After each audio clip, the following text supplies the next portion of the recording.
Looks like we're about ready to go. Seemed like the clock on our mat was a little bit of an issue. They were able to press the restart button, and we're about ready to go here. Albert circling on the mat. He's a freshman, a very impressive freshman. Anytime you can go undefeated through the season. 36-0. Of course, he's the nephew of head coach Pete Albert and the son of assistant coach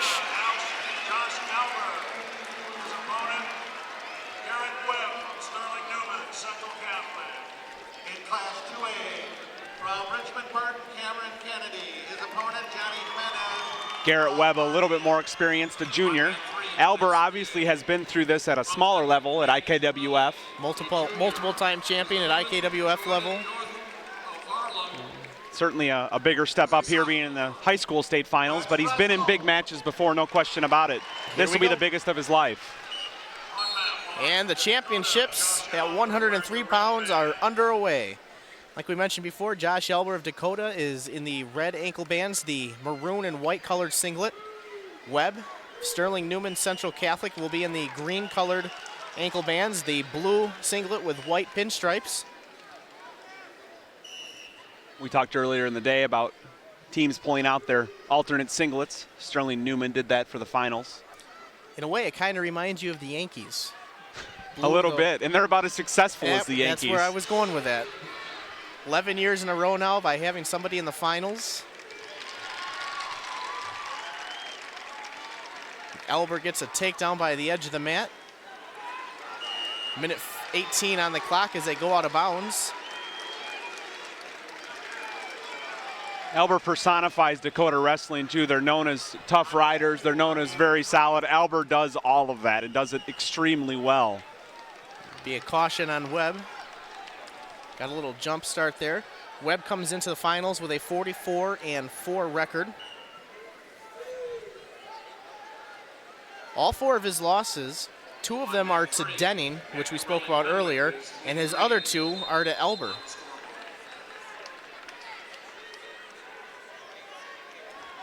Albert doing a good job controlling Webb in the middle of the mat. He's got him broken pretty flat, has control of his wrist. And plenty of time to be able to work some kind of point scoring combination.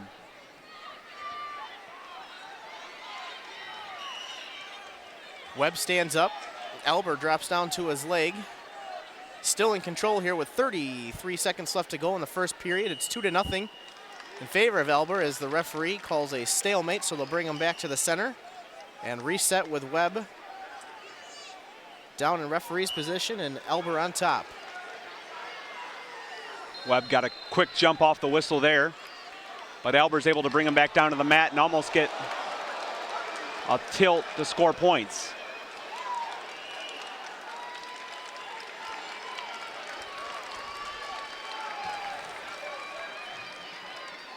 Ten seconds left to go as they go out of bounds. They'll go back to the center. Like I said, 10 seconds from the first period. 2-0 in favor of Josh Elber, the freshman of Dakota.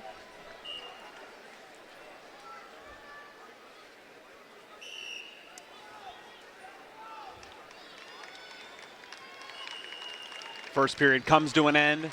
Albert, in his typical, very strong fashion, rides Webb after he gets the takedown. He'll start bottom in the second period.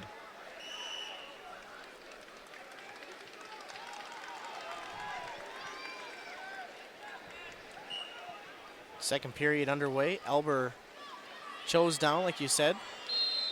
Comes around, trying to get away from Webb. Gets free, but Webb's still in control here. Wraps up around his head and his arm. Elber up to his feet now. Elber gets free, opens up the lead 3-0. And we're just in the second period here. A pivotal point in the match here for Webb. If he's going to get back into it, he's really going to have to score here. And Albert again on the offensive and gets the takedown.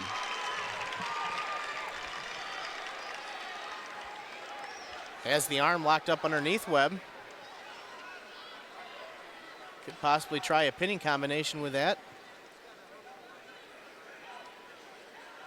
Elber not sitting on that lead at 3-0. He ends up being the aggressor, and it pays off for him. In complete control of this match at 5-0. And with the way that he rode Webb in the first period, he's got to feel pretty good the last 50 seconds of this period, being able to at least ride him out and see if he can potentially score some points here. 46 seconds as they go out of bounds.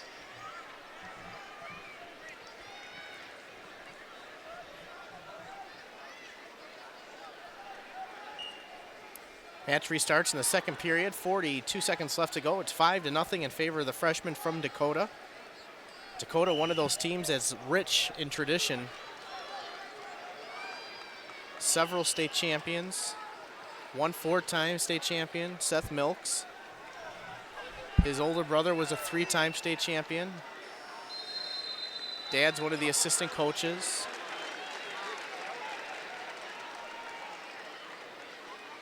.15 seconds now to go in the second period. Still 5-0. Elber doing a great job riding Webb from Sterling Newman.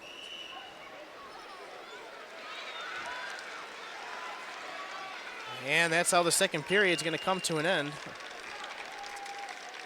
Elber does a great job keeping pressure on Webb, not allowing him to do anything on bottom. In the third period, Webb had choice, choosing neutral, knowing that he's had trouble getting away from Elber. He wasn't able to hold him down, so he figures this is the best chance he's got. Webb, as a sophomore last year, took third place at this weight class, 103 pounds.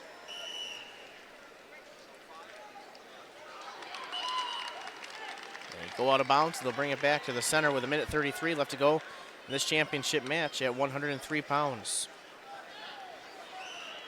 Nice dunk under by Elber on the edge of the mat, unable to finish it in bounds.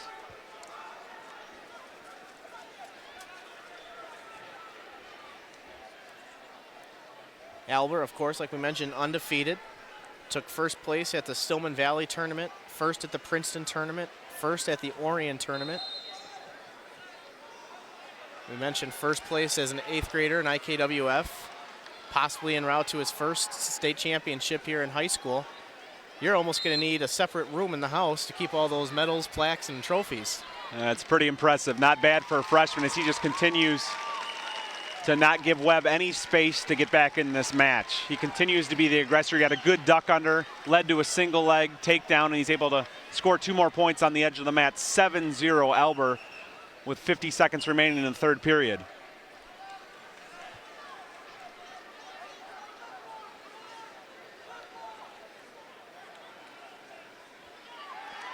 Nice little roll there by Elber to take Webb to his back. Almost like a freestyle move. It does.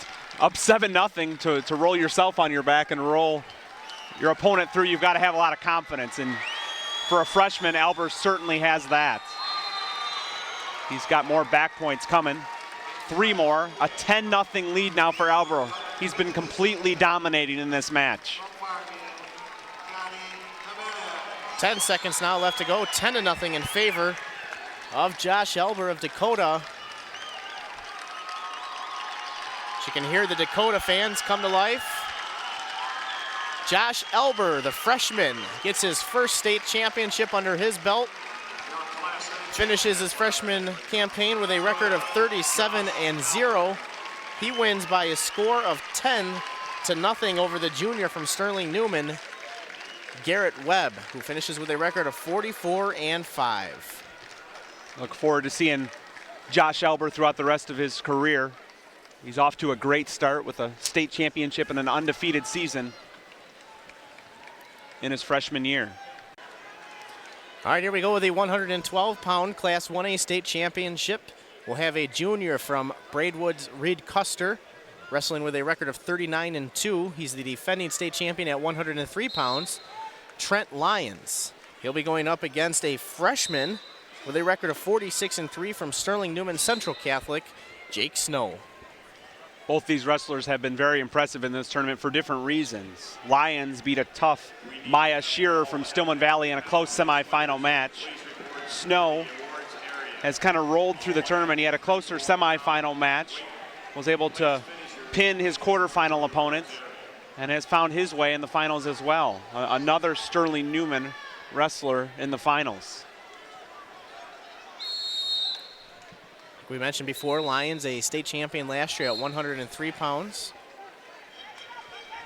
He's only a junior himself, so he'll be back next year, as will Jake Snow.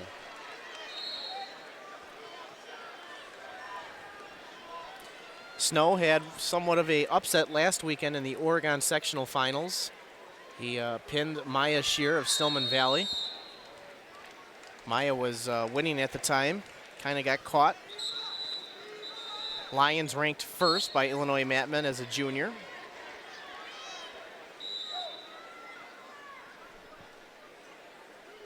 And Snow is ranked third. Two of Snow's losses this year, he has three. Two of them are to Trent Lyons. So he's very familiar with him. But that's the past. Especially with the way that Snow has been wrestling. I mean, both, like I said, both wrestlers have been wrestling well. But even though Snow is a freshman, he's got to be pretty confident coming into the state final. Like we've already mentioned, Sterling Newman, 11 years now in a row with a state finalist. And right now they are sitting on 10 years with a state champion.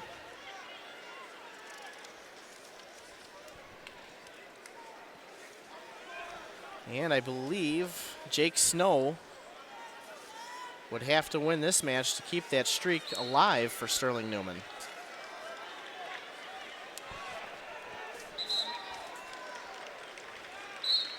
Wrestlers go out of bounds, 9 seconds to go in the first period. Not a whole lot of action here in the first period. Both wrestlers still trying to find that first good shot, first good point scoring move. Neither of them have it in the first 2 minutes. The referee will flip a coin and we'll head to the second period.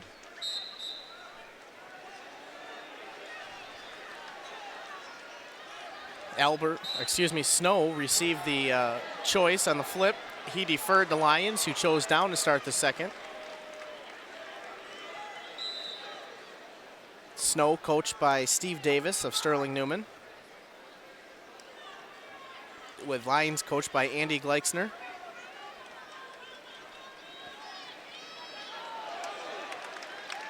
Good job to follow there by Snow, not to give up the escape or reversal. Lyons again to his feet, and Snow brings him out of bounds. 26 seconds into the second period, no score.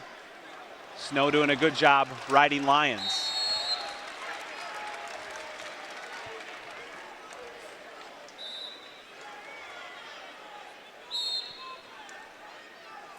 I don't have the exact stats with me, Thad, but I'm not sure of the scores in the previous two meetings. I'm going to bet that they were pretty close, though. They wrestled in the Princeton final, and I don't remember the score either. But Lyons was able to come away with the victory. Like we said, Lyons has beat Snow twice this year.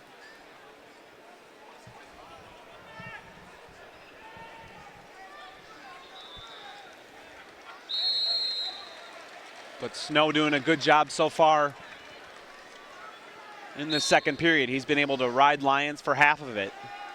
As they go out of bounds, the referee will restart them in the center. Lyons tries a switch, and Snow's able to follow him and break him back down. So we're under a minute to go in the second period of our Class 1A 112-pound final. Lyons almost got out there. Snow dropped down and grabbed an ankle and tripped him up. They go back out of bounds, 46 seconds on the clock.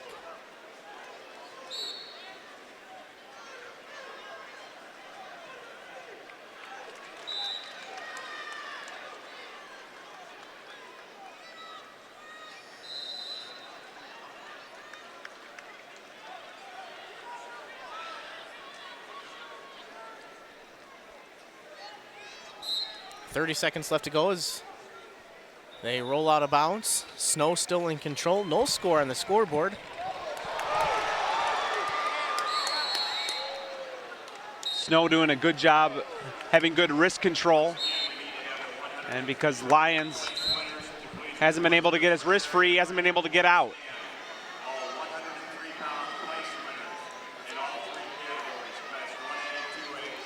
Lyons doing a great job trying to kick away, but on the flip side, Snow doing an even better job by staying with him, although he's going to have to be careful there.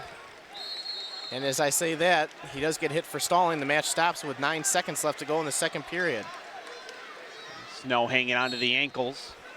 That's second time he's done that. He's hanging on to both of them this time, so he gets hit with stalling. Lyons up to his feet now, 3 seconds. Snow drops back down to a leg, and the second period ends like that. A great job by Snow. It's going to be Snow's choice for the third. Obvious here. See what you can do on the bottom. Looks like we might have some injury time, or maybe he's pointing to a contact. I believe Lyons.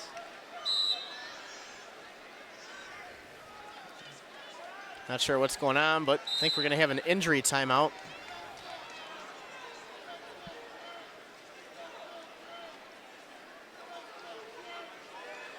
Yep, that's what it's going to be, an injury timeout. So a 0-0 match here at 112 pounds, entering the third period. Junior Trent Lyons, freshman Jake Snow. Like we mentioned before, Lyons a defending champion at 103 pounds last year. Snow's a freshman. Here we go to start the third. Snow chooses down, but Lyons gives him the optional escape.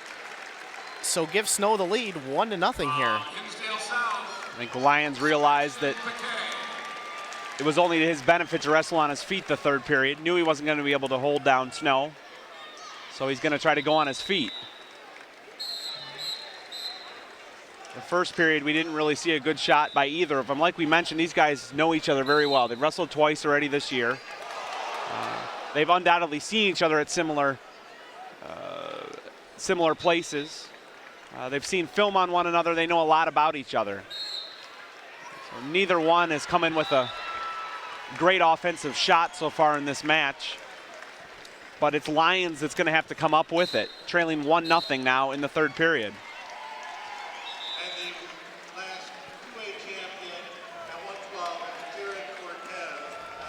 Minute 22 left on the clock. Championship match at 112 pounds.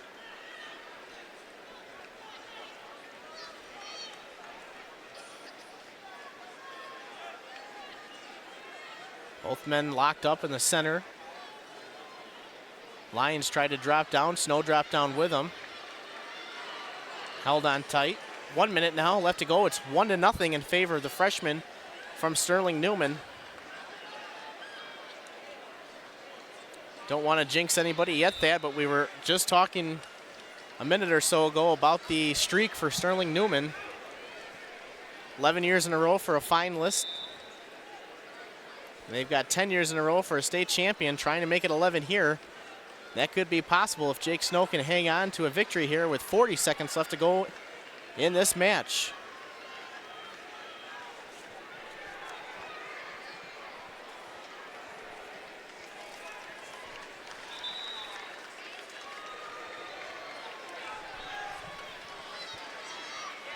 .29 seconds as they go out of bounds.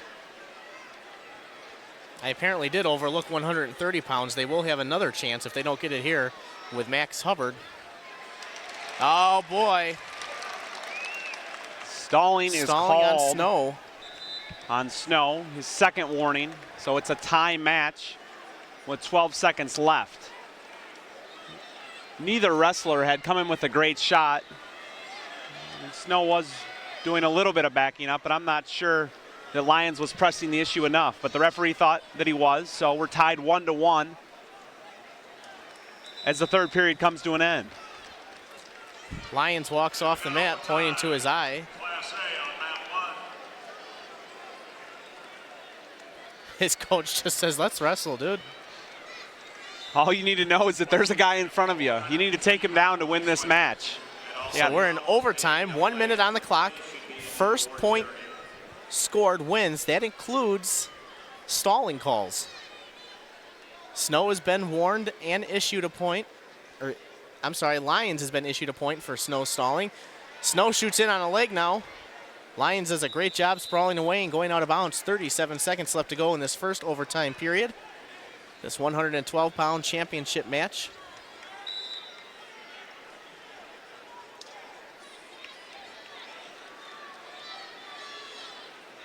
.30 seconds. Seems like not really trying anything out, more like pushing each other back and forth, which is what got Snow in trouble earlier. That's exactly it. Lyons hasn't had a great shot yet, but he's shown a half shot here and a half shot there to back Lyons off, to back Snow off a little bit, and that's where the stalling has come in. 10 seconds now left to go. Just kind of pushing against each other here in the center of the mat. 3 seconds, 2, 1, and the first overtime period comes to an end. So it'll be a flip of the coin. Decision will go to Snow, and he'll choose down. You got 2 mandatory 30 seconds wrestling, unless, of course, there's a fall. So Snow will have 30 seconds to try to get out. As he stands up to his feet. There's a stalling. Stalling call on Lyons, and they just went out of bounds, it looked like. 19 seconds left on the clock. The Sterling Newman fans, large group of them. You can hear them in the background. Snow stands up. Lyon comes with him. And Lyons has got to be close to locked hands there. He's not. Lyons called for stalling again. Grabbing the ankle. Lyons was called for stalling. And Snow takes the lead, 2-1. He still finds himself on bottom. And the Reed Custer coach wants to have a word with the official. That was, definitely stalling. You're hanging on to the ankle, not doing anything. Yeah, he tried to hold on to that ankle and kind of ball up. 6 seconds, it's 2-1. Snow could possibly open the lead here, but he's going to run out of time. So we go to the next set of 30 seconds. This time Lyons' choice, he'll choose down. He was ridden the whole second period, but he really doesn't have a choice here. He hasn't shown that he's been able to get a great shot. Keep in mind, Snow has been warned and hit for stalling. That is where Lyons got one of his points from, his only point.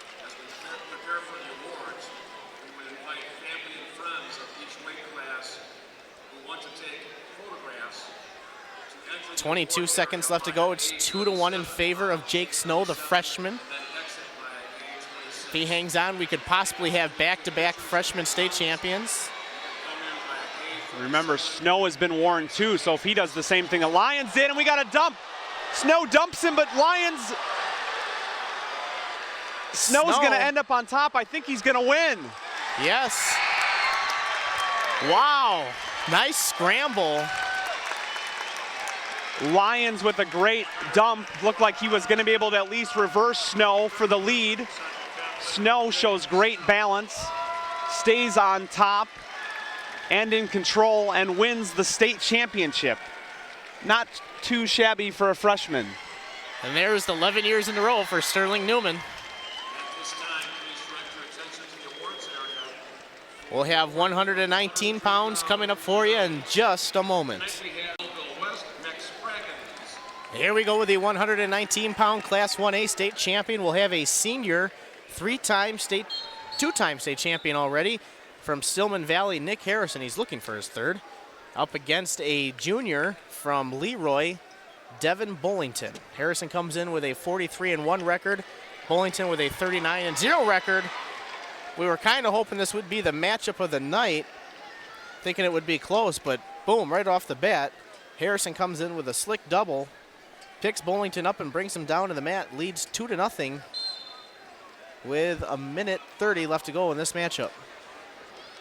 Harrison, not only a two-time defending state champ, but a two-time defending state champ at 119. So he's trying to win his third state championship at the same weight. I had mentioned earlier, I don't believe that's ever been done before. I can't remember anyone staying at the same weight for even 3 years in a row. So an impressive feat if he's able to pull it off. He looks pretty impressive at the start with a quick takedown.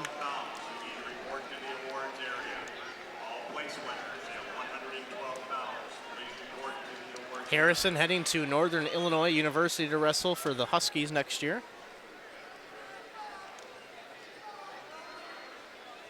Bullington just a junior, undefeated. Harrison ranked first at 119. Bullington ranked second by Illinois Matmen. Harrison's only loss of the season is against the wrestler that's on the two-way mat right now, George Fisher from Marmion Academy, and that was in the finals at the Geneva tournament.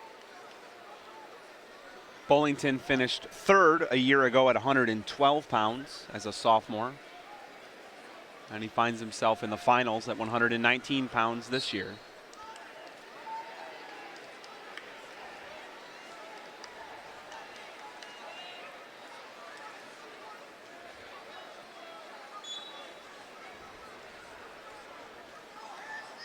Harrison doing a good job keeping Bullington flat on the center of the mat as he tries to work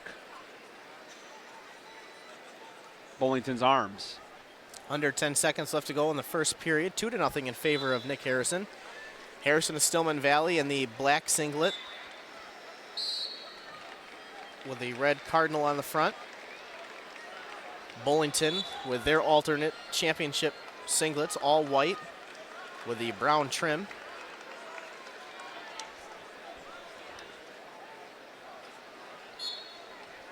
Bullington has choice in the second period, chooses down. And Harrison immediately breaks him flat once again in the center of the mat.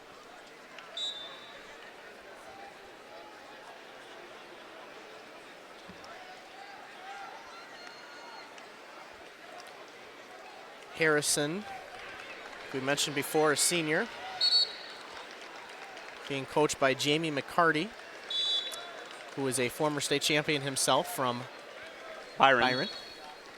I had to look at you to see if you knew. But of course, there's no fooling you, is there?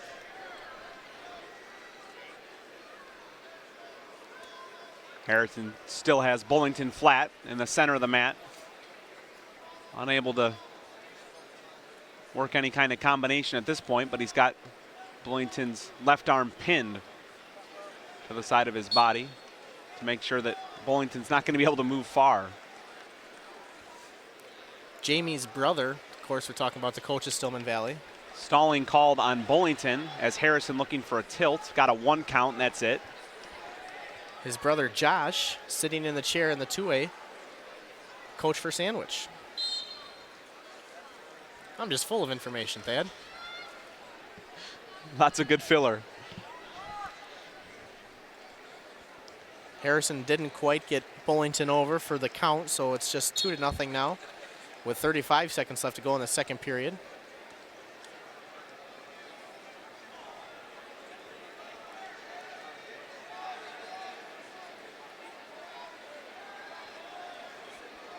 Harrison likes to work a deep waist and something else off of that, a half, an arm bar. He's been unable to score any points, but he's certainly wearing out Bullington. And he's been able to keep control of this match. Now looking to work maybe an arm bar. He's only got 7 seconds left, so he's going to have to hurry if he wants to score anything off of it. Second period comes to an end. Nick Harrison of Stillman Valley leads 2-0, and he will choose down to start the third period.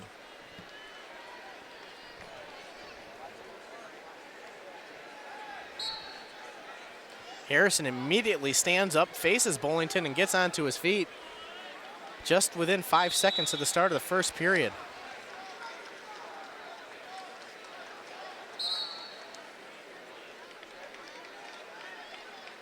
Just a reminder, all place winners have 112 pounds. You should be in the awards area. All place winners have 112 Bullington with a good shot. Can he finish it? Harrison able to sprawl.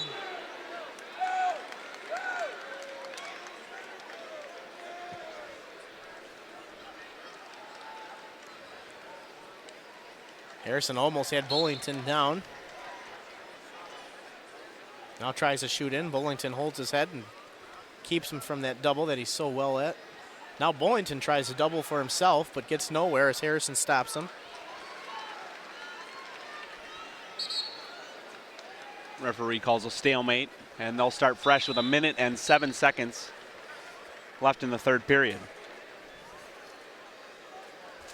Harrison looking to work something off the front headlock. Bullington's got his arm trapped.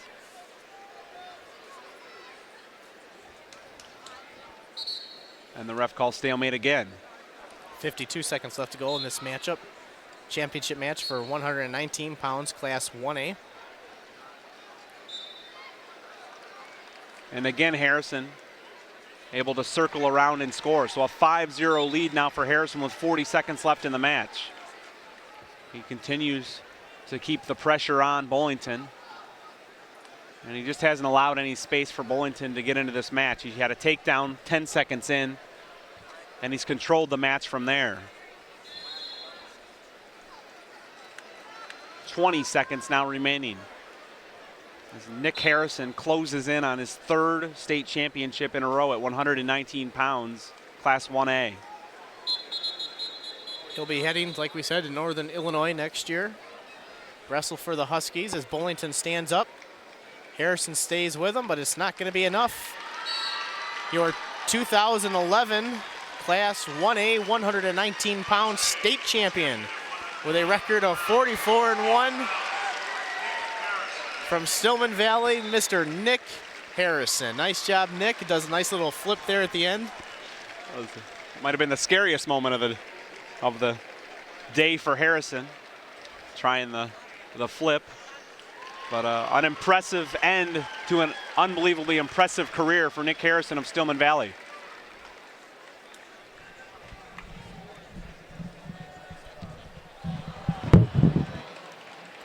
The 125-pound state championship will be coming up in just a few moments.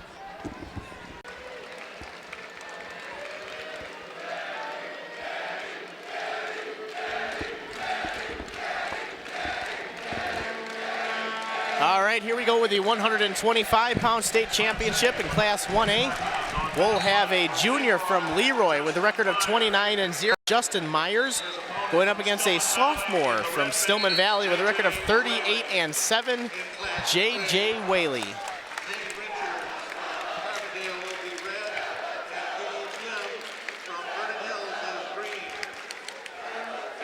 Myers of Leroy in the all-white singlet with brown trim. As he comes around and gets a double on Whaley. No points awarded yet. Whaley doing a good job defending it so far and steps over Myers and gets the 2 points himself.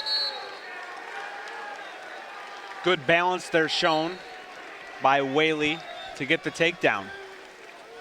Myers, the aggressor, off the bat had a nice double leg, but he was unable to finish it, and Whaley took advantage.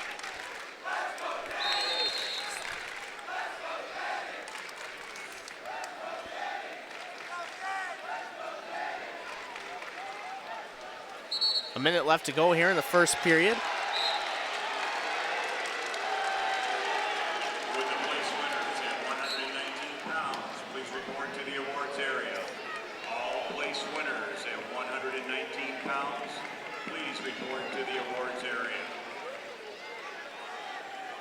Whaley only a sophomore, Myers a junior. So far the only wrestler that we're losing among the top two finishers all the way up to 125 is Nick Harrison. So right. A lot of wrestlers back next year to try to get back to the finals and try to win it. A lot of talent coming back, but these two gentlemen on the mat right now worried about right here and now trying to bring home a state championship. And Whaley, did he get a 2 count from the referee? He did. 2 back for Whaley. A quick tilt makes it 4-0. With 20 seconds to go in the first period. Ready for some more trivia? Sure. Justin Myers from Leroy was in the finals last year. Took second against the Stillman Valley wrestler, Nick Harrison. Boy, he would have nightmares if he were to lose this one to another Stillman Valley wrestler. That'd be a town he wouldn't want to go through or see anything about anytime soon.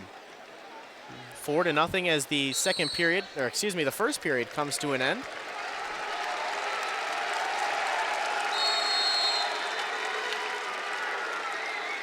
I'm not sure who had choice. I think it was Myers. and he picks neutral. He had a really good shot on Whaley, but he just was unable to finish it, and Whaley was the beneficiary. Nice. Whaley again in on a good fireman's carry, and Myers is in trouble. No points awarded yet. Whaley doesn't have complete control.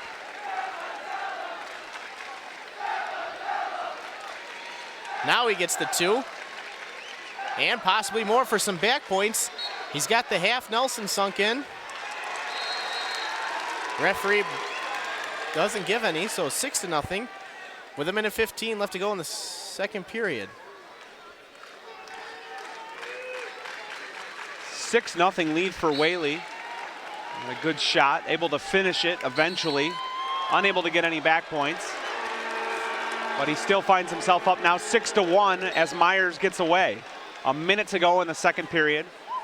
And Myers has really got to be on the attack now, finding himself trailing by 5 points.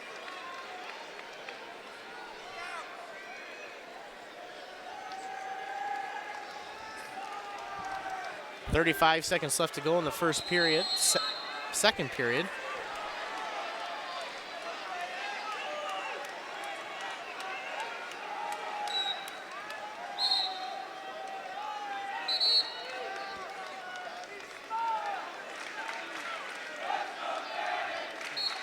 Whaley looking to go around behind for 2, unable to do it. They go out of bounds with 25 seconds to go in the second period.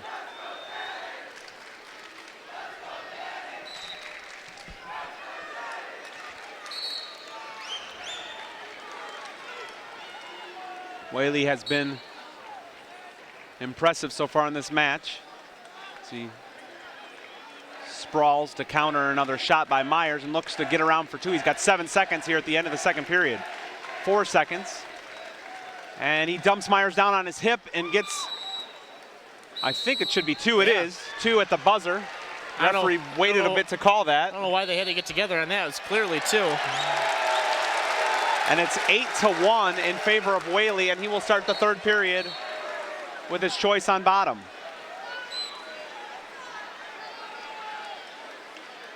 Myers throws in the legs and tries to break Whaley down.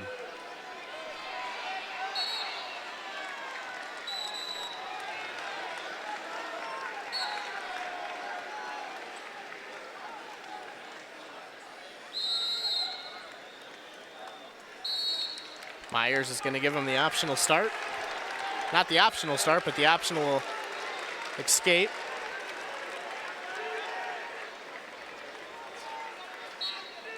Now 9-1 in favor of Whaley of Stillman Valley, the sophomore. 1:30 remaining in the match. Myers tries to duck under. Now tries a tip. Whaley seems to sniff that out and get 2 really quickly.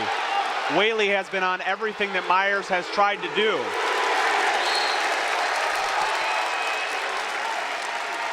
(11-1) now. Whaley in charge of this match.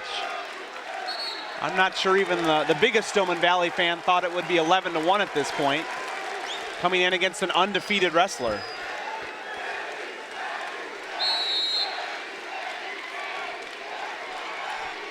Just under a minute now left to go in this championship match. These wrestlers ranked first and second. Myers first, Whaley second. All of Whaley's losses this year were to 2A and 3A wrestlers. He's been awfully impressive in this match as he gets a 1 count on a tilt. No points scored there. Gets another 1 count. As we go under 20 seconds to go, J.J. Whaley putting on a performance here in the 125-pound championship match. Under 10 seconds now. J.J. Whaley from Stillman Valley is going to be your state champion at 125 pounds. He joins his teammate at 119, and Stillman Valley has back-to-back state champions.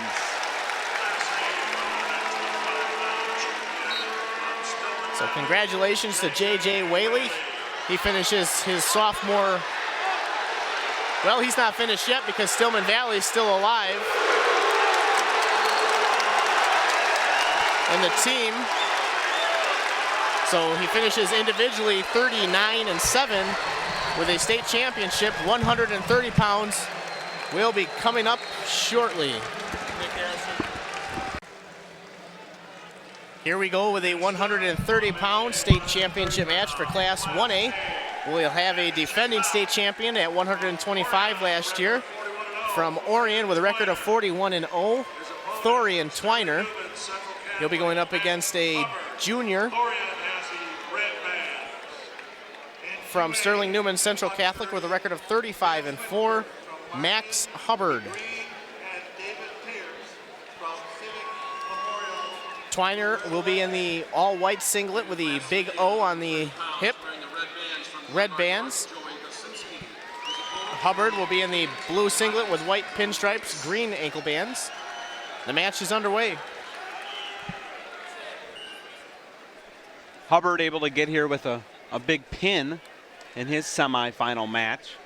A pin in the second period, able to catch a very good opponent, Austin Skiles from Aledo. So Hubbard finds himself in the finals. Twiner has two major decisions, 11-3 and 17-5. And he finds himself in the finals as well at 130 pounds. The semifinal match with Hubbard and Skiles. Skiles had beaten Hubbard 2 times already this season. Hubbard able to beat him when it counts the most. That's right. It seems like Sterling Newman wrestlers have a knack for being able to do that. We've seen that already in one championship match today.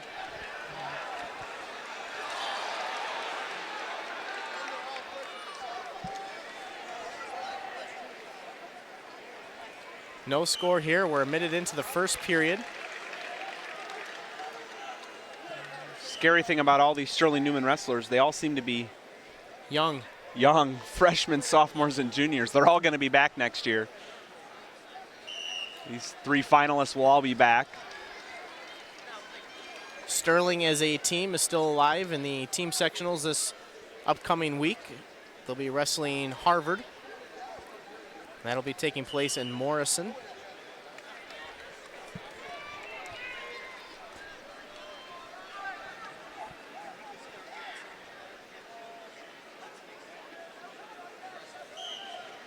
Twiner trying to snap down the head, and he's able to get the takedown for 2.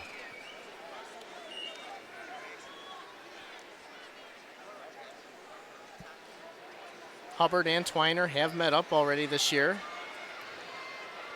Of course, with Twiner being undefeated, you can take away that he's beat Hubbard.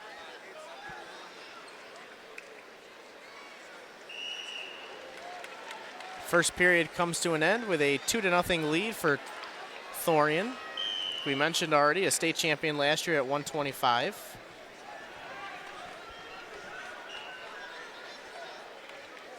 Start the second period neutral.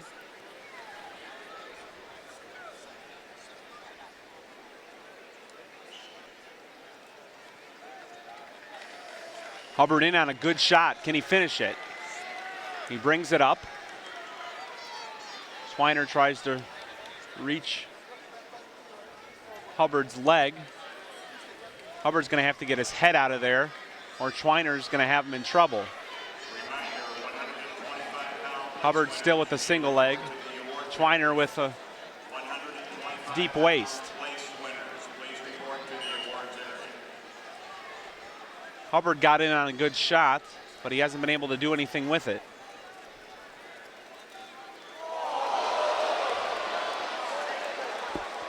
And Twiner's going to be the one that finishes it at the end of the day. So Hubbard with a good shot. Twiner does a great job sprawling, and eventually he's the one that goes around and gets the 2. So a 4-0 lead for Thorian Twiner of Orion.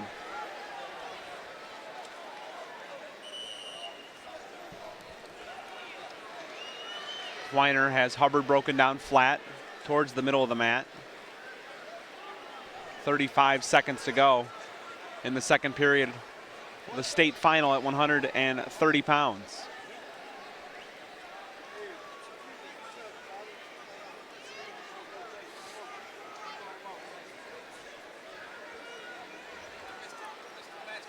So 20 seconds now remaining on the edge of the mat.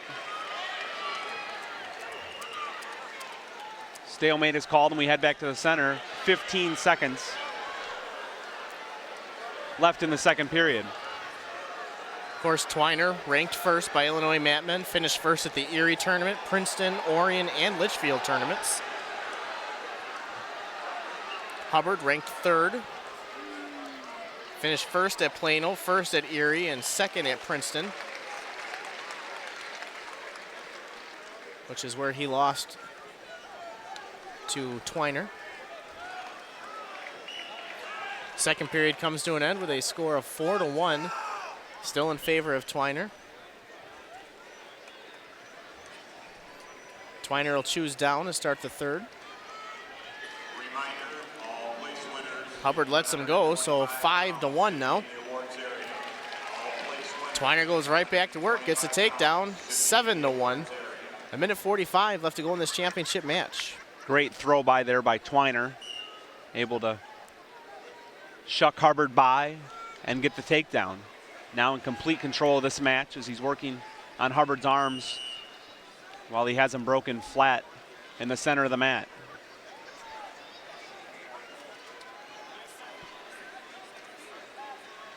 And now trying to work some back points. He's got Hubbard's leg hooked and he's got him right in the center of the mat and he's going to get back points.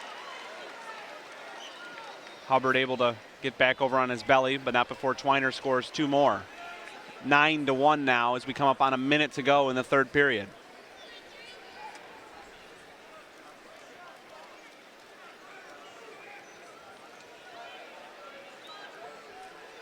Twiner, like we mentioned earlier. Another tilt here by Twiner.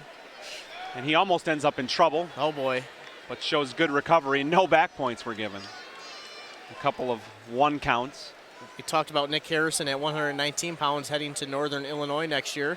Twiner doing the same thing, heading to the DeKalb area to wrestle for the Huskies.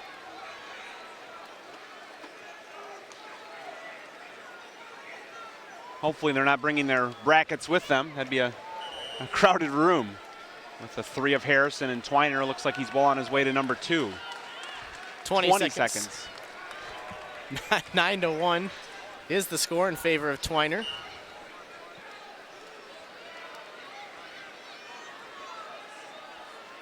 And it looks like he's going to hang on here as the clock ticks down and comes to an end. 9-1 is going to be your final. Two-time state champion from Orion. Finishes his high school career with a record of 42-0. Your Class A 130-pound state champion is Thorian Twiner.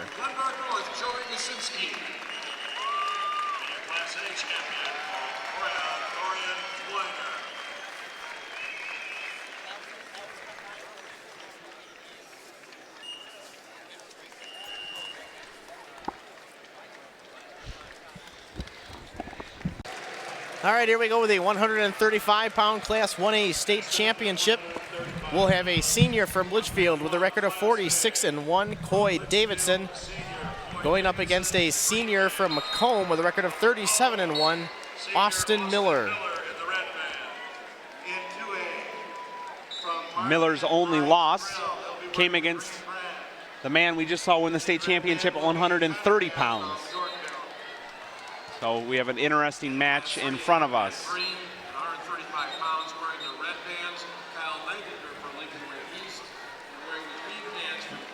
Miller finished second at 130 pounds a year ago. Davidson finished fourth at the same weight. Davidson is in the green ankle bands, Miller in the red. Interesting kind of scramble situation going on here on the edge of the mat. They'll go out of bounds, come back and start neutral. If I remember correctly, I'll see if my memory's failing me, they wrestled downstate last year and Miller won. I'd have to go back and look to know that for sure. Obviously Miller finished ahead of Davidson, so that would have been the only possible result if they met. But I think I remember that correctly. Yeah. Looks like we've got some blood for Davidson. That stops the match.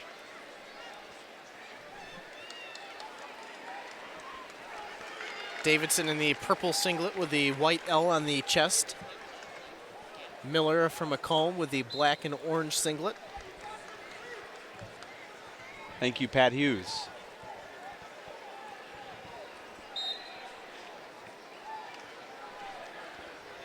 We're supposed to find that funnier. Wrestling resumes here, minute 20, no score. Nothing you say is funny.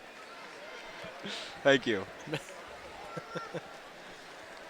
Miller in on a deep double leg. Can he finish it on the mat? Steps out of bounds.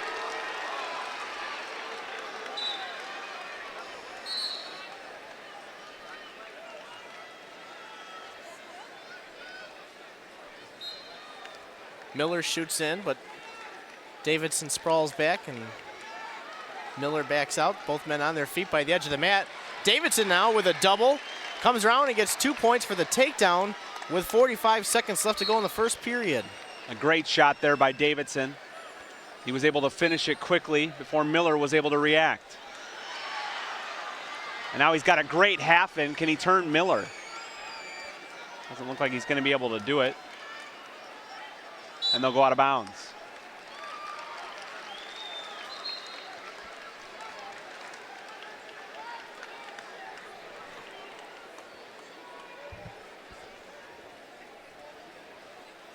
So it's 2-0 in the first period, 28 seconds on the clock. Miller stands up. Davidson stays with his leg, lifts it up off the ground now. Switches to a double and brings him back down to the mat. But Miller pops right back up and gets the escape. 2-1 with 10 seconds left to go in the first period. Nice scramble by Miller as he got brought back down to the mat hard, but popped right back up. Did a good job scoring here at the end of the first period. Miller able to get right back in the match. He finds himself trailing after one period, 2-1. But a big escape to get on the board.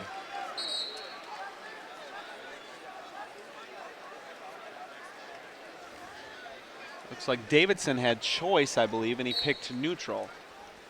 So he obviously knows that Miller's tough on top. So he's chosen to go on his feet. He showed a great shot in the first period that he was able to finish for a takedown. And he looks to set up another one, working off the front headlock of Miller. They go out of bounds. A minute 41 left in the second period. 2-1 in favor of Davidson.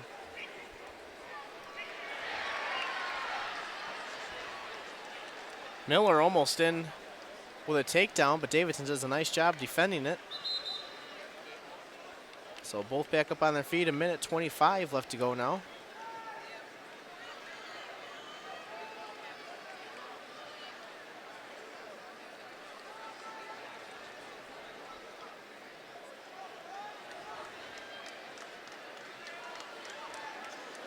Now Miller reaches over the body.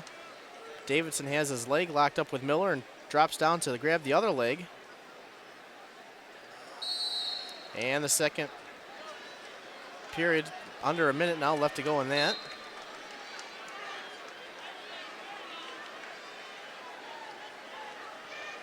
No points awarded yet. Nobody really in control.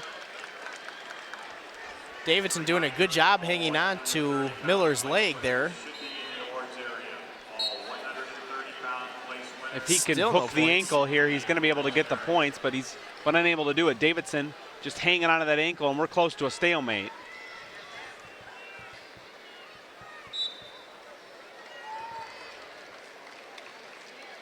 Stalemate's called, so they'll bring it back to the center in the neutral position. It's like we've got some more blood time for Davidson. So 2-1 your scores. We're under 30 seconds to go in the second period.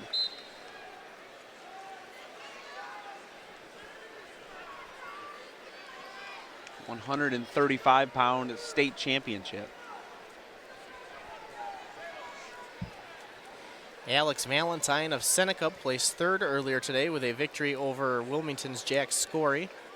They fall in 2 minutes and 48 seconds. Bring it back to the center here now after the injury. Blood timeout. Wrestling resumes with 20 seconds left to go. in the second period. Davidson comes around now. Oh, we'll see what's going to happen here. Oh, nice here. As the period ends. It'll be interesting to see what kind of points they give out here. The wrestlers are frozen in time. Miller wants to show that he's got control, so they haven't moved. Now they move. The referee gives the reversal. He looked like he gave a signal for one count of near fall, but it wasn't enough for any points. That's what the Litchfield coach is trying to say. Didn't you wave twice? Referee said he didn't. We saw it up here. And quite a scramble to end that period. Miller really needed that to end the period. Right back in the match now, and Escape ties it.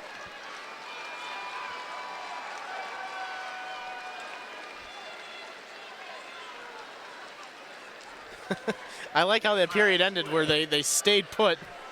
Miller really didn't want to get up. He wanted to stay there and show the referee. That's absolutely, hey, look. That's absolutely right. Hey, look, you know, I have control here. I've been able to reverse him. So Miller gets out. Score is all tied up, 4-4 now. Scoreboard does not reflect that as of yet. There it does. Minute 15 left to go in this championship match. 135 pounds. Davidson definitely has been the better wrestler on his feet. He's had 2 takedowns, trying to get a third here on Miller. Looking for a similar move to the way he scored his second takedown as Miller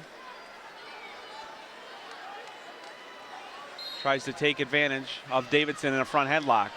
And they're on the edge of the mat. Miller close to neck-wrenching Davidson, and it looks like they're going to go out of bounds completely.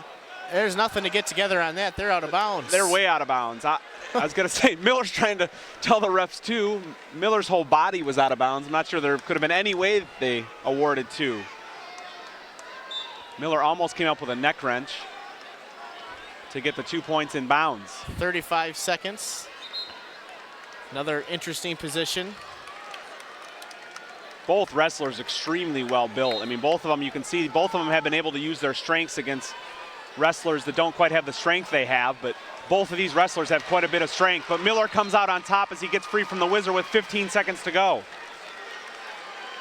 6-4 is the score with 10 seconds. We'll see if Davidson can put together a scramble. I don't think he's going to be able to. Miller doing a nice job on top, and that's going to do it. Your 135-pound state champion, the senior from Macomb, finishes his career with a 38-1 record, Austin Miller. A great match. Both wrestlers wrestled really well. Both of them were aggressive the entire match. You hate to see one of them lose, but Austin Miller able to come out on top. And he does a flip after winning as well. I suppose maybe that's the key. If you're able to do a flip, you'll be a good wrestler. Maybe that's the correlation. 140-pound championship match is next.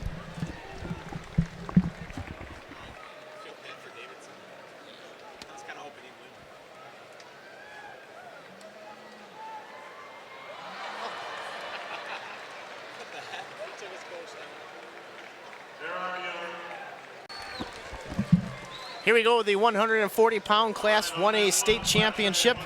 We'll have an undefeated wrestler with a record of 39-0 from Shelbyville, Dalton Brown, and a junior from Morrison with a record of 41-1, Mark McDonald.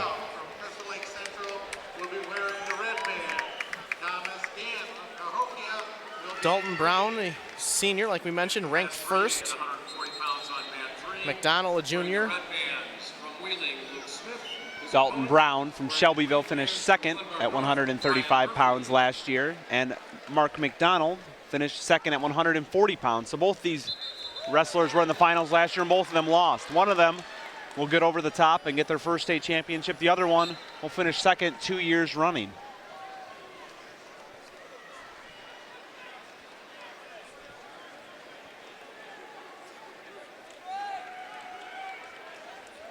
40 seconds into the first period.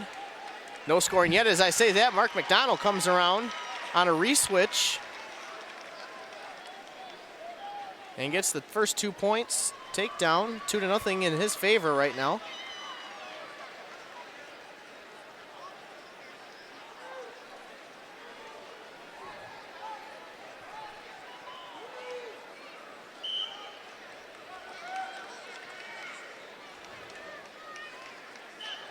McDonald's got Brown broken down flat and trying to work something off the arms. With the 135-pound place winners, please report to the Brown awards comes up, area. McDonald brings him right back down to the mat. Less than 30 seconds to go here in the first period. Please report to the awards area.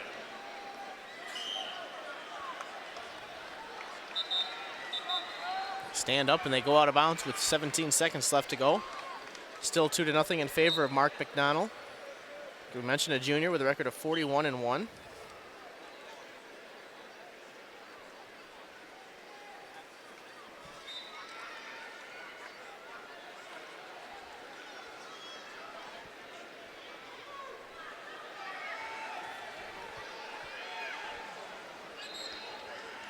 Referee Dan Fulcher calls a stalemate. With 5 seconds left to go, they'll come back to the center.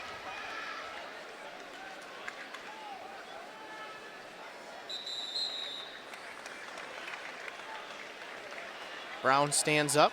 McDonald hangs on to him, and they walk away as the first period ends. 2-0, still in favor of Mark McDonald.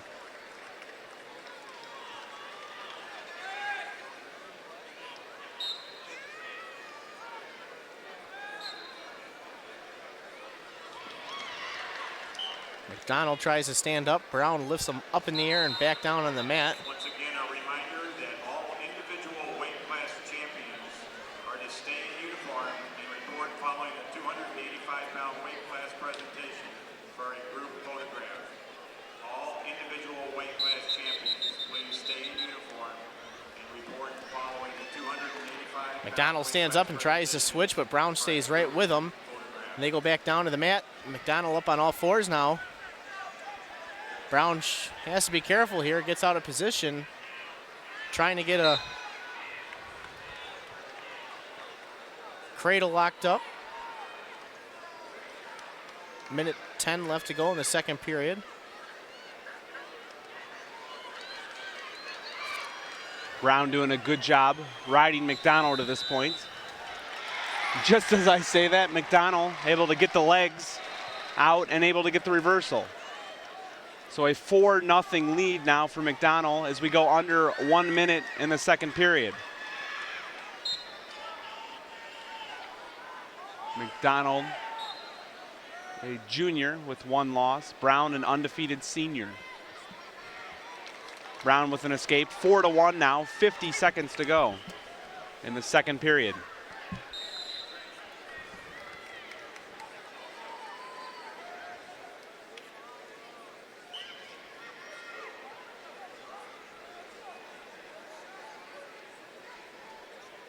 Under 30 now in the second period, 4-1 in favor of Mark McDonald of Morrison. Wrestlers tied up towards the center of the mat.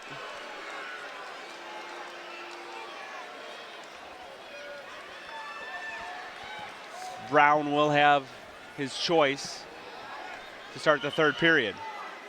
McDonald in on a good double leg. Can he finish it? He does. Yes, he does. Right before the end of the second period, a big takedown for Mark McDonald. Just when it looked like Brown was going to have a chance to get right back in this match, McDonald gets a takedown with 3 seconds to go in the second period. Brown chooses down to start the third, and away we go.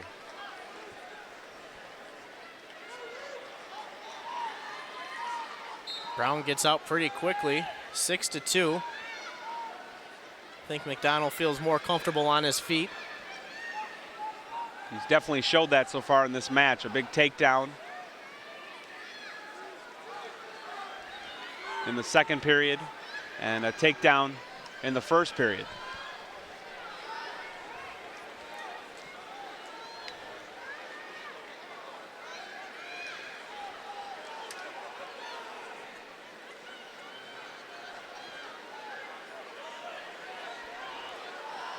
Brown's going to have to do something quickly here if he's going to get back in this match.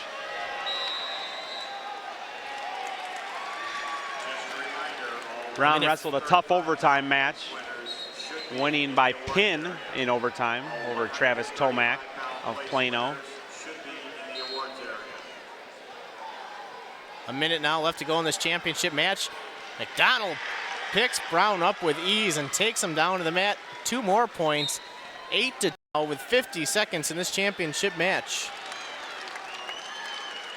Mark McDonald putting on a show. 3 takedowns now, and he's in complete control against Dalton Brown of Shelbyville.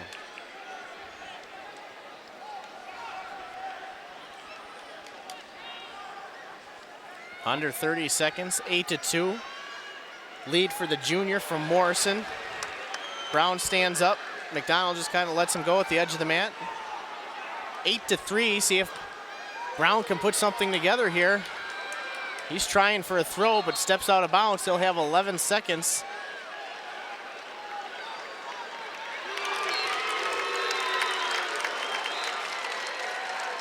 Now McDonald shoots in on a double, comes up with a leg, and hangs on right there. Your 140-pound Class 1A state champion from Morrison with a record of 42-1, a junior, Mark McDonald. Great performance by Mark McDonald. He's able to avenge his second place finish last year, finishing first this year. You feel bad for Dalton Brown as he finishes his high school career in second. Shouldn't take anything away from the great career that he had. But Mark McDonald with an impressive performance, your state champion in Class 1A. 145 pounds is our next weight class, and we'll have that for you shortly. Here we go with the 145-pound Class 1A state championship. We will have a junior from Reed Custer with a record of 39-2, Billy Chansey, going up against a sophomore from Mercer County Aledo with a record of 43-3, Zach Nelson. Match gets underway, and Nelson drops down and grabs an ankle, picks the leg up, trips Chansey. No points awarded yet by the edge of the mat here. Chansey bounces back up. Nelson tries to take him back, but they go out of bounds. Minute 38.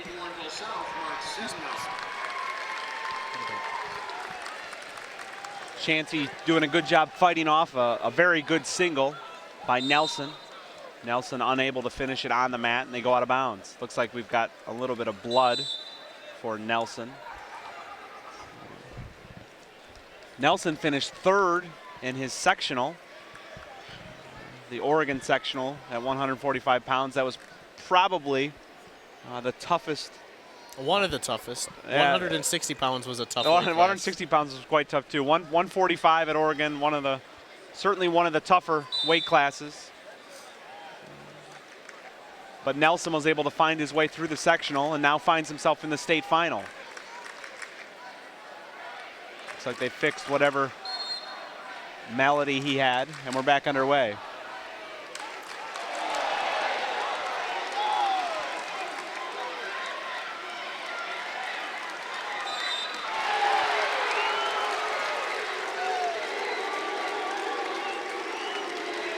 Nelson trying to work off the head of Billy Chansey.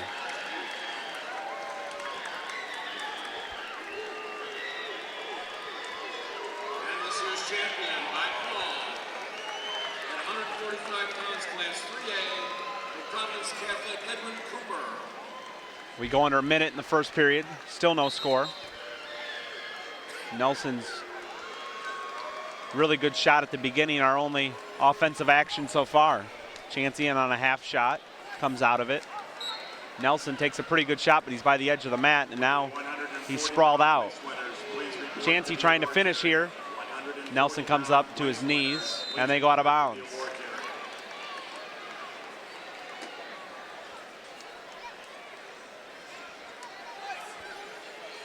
36 seconds remaining in the first period as they restart in the center.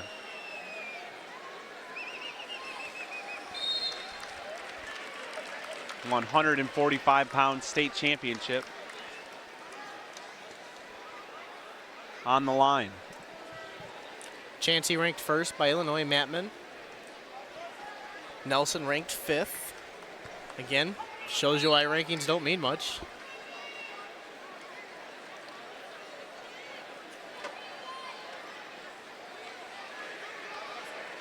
First period comes to an end, no score.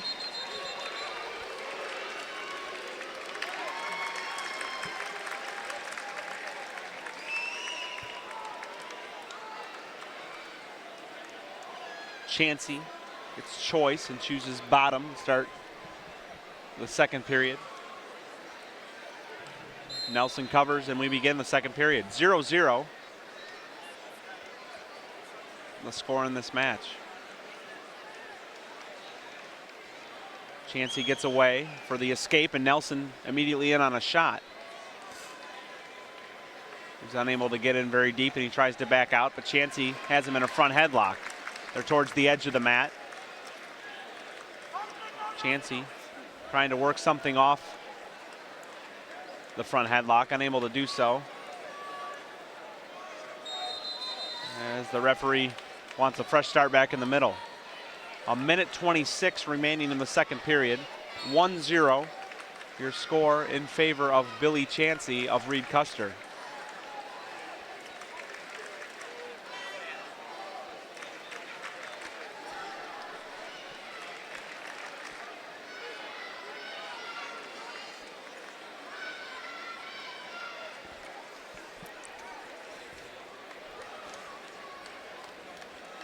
Wrestlers locked up in the center of the mat. Chansey takes a shot. He gets in pretty deep. Can he finish it? They're in the center.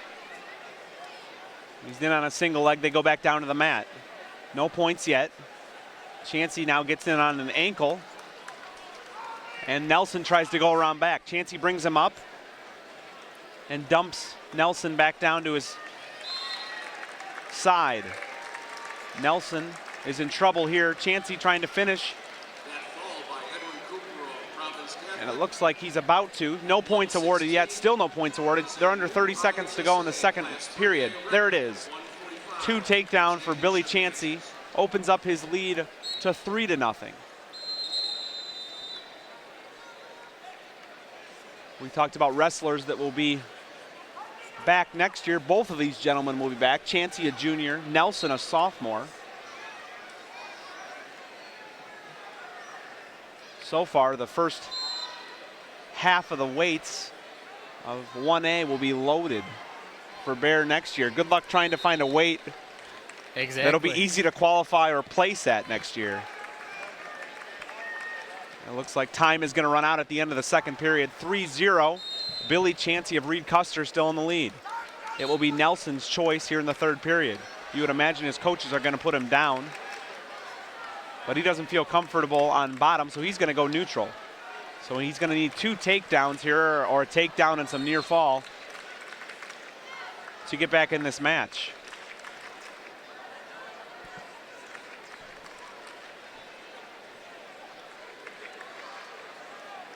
Nelson's had a couple good shots in this match. He just has not been able to finish them.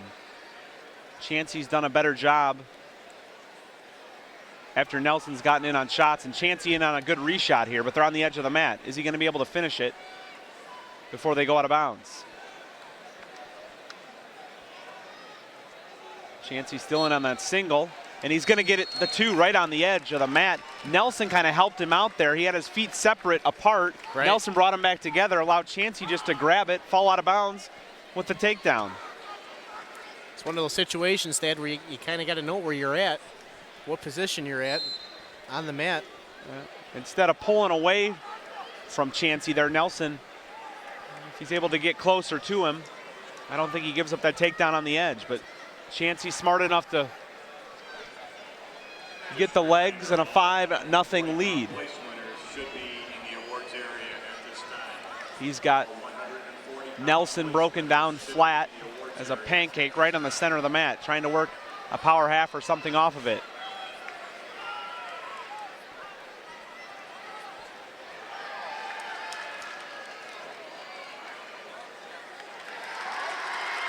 We're now under 45 seconds to go in the match. Billy Chansey of Reed Custer with a 5-0 lead over Zach Nelson of Aledo. Nelson comes to all fours now and tries to find a way out, but Chauncey's got the legs in. And he breaks Nelson down flat again. Under 20 seconds now left.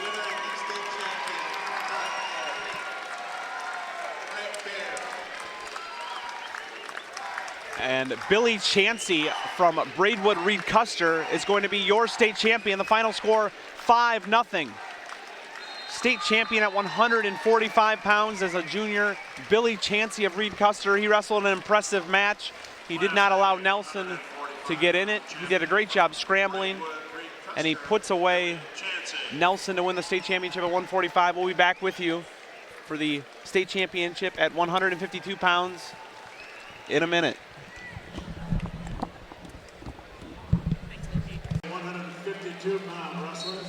Here we go with the 152-pound state championship. We have two undefeated wrestlers. On the top half of the bracket is junior with a record of 35-0, Trace Engelkiss from Winnebago. Engelkiss wearing the red ankle bands, gets a takedown already, and then an escape by the undefeated wrestler with a record of 37-0 from Heron, Levi Fortner.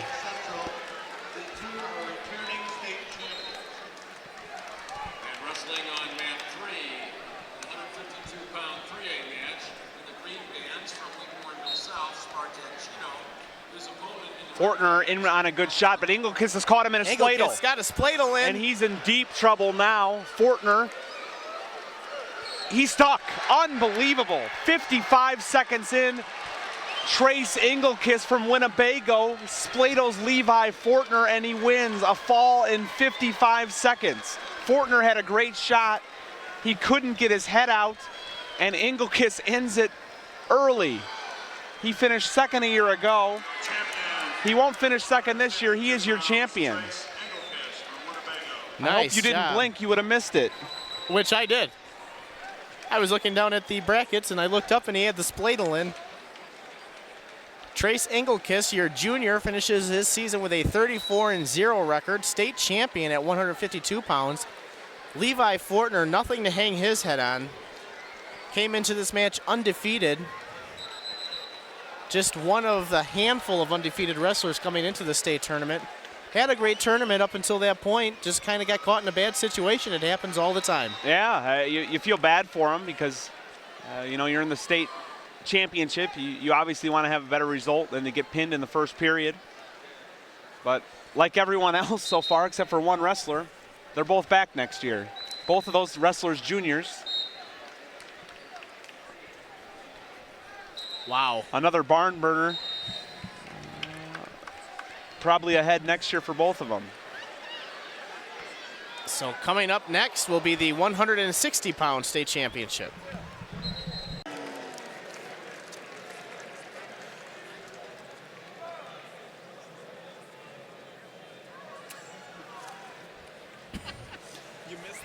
Here we go with the 160-pound Class 1A state championship.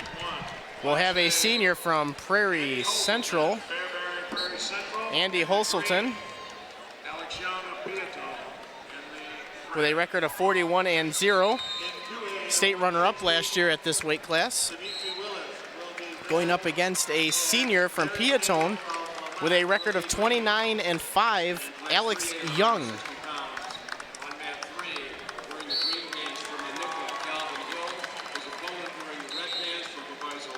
Holselton in on a nice shot, and he's able to finish it. Got in on a single, able to quickly finish it, and leads 2-0. Holselton of Fairbury Prairie Central, as Mike said, undefeated on the year. Both these wrestlers are seniors. Holselton trying to tilt Young over. This is another weight class that's absolutely loaded. report to the awards area. But a weight class that these two gentlemen were able to come out on top and get to the state finals. Young came out of nowhere for many people. He was ranked 11th out of 12 guys by Illinois Mat Men this week, so that shows how out of nowhere he's come. Well, he had a couple upsets on the way there. Got past Dan Stott of Harvard, got past Jacob Smith of Camp Point Central. Here he is in the finals. You know, that's why we make the trip down to Champaign. You're one of the top 12 guys in the state. You come down here to wrestle to get your ultimate goal is to get in the championship. Here he is. And now looking for one more upset along the way. Looking to knock off an undefeated wrestler.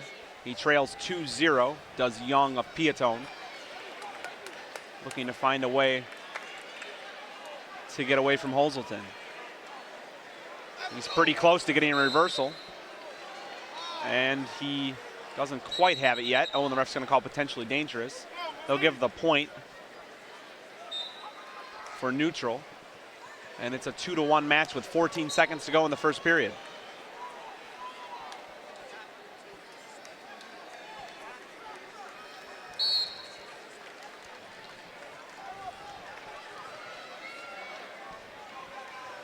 Time runs out as Young was in on a shot.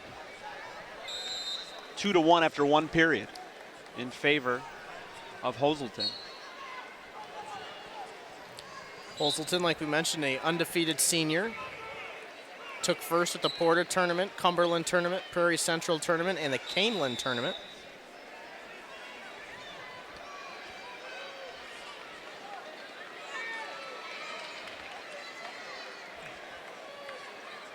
Hazelton starts the second period on bottom.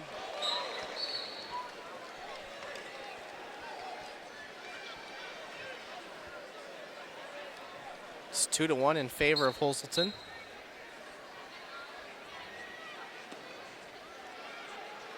And a scramble on the edge of the mat, and the refs are going to confer whether Hazelton was able to get his escape. He does. 3-1 as they come back to the center and restart.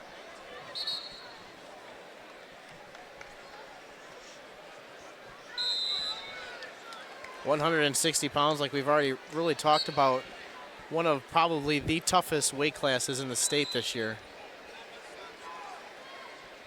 A weight class that was wide open too. I mean, you saw on the, if you read the Illinois Mat Men message boards, there were quite a few different people that were thought to have a chance to win this weekend. So not only a tough weight, but many guys grouped together at the top.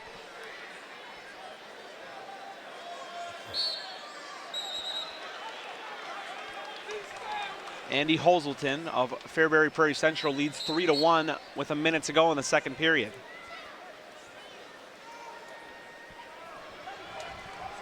Looking to cap his senior season undefeated with a state championship medal and brackets.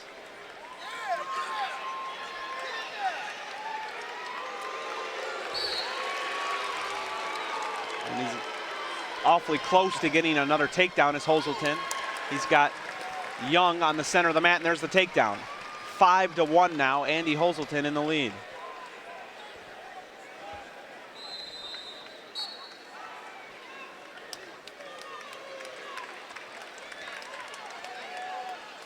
.20 seconds left to go in the second period.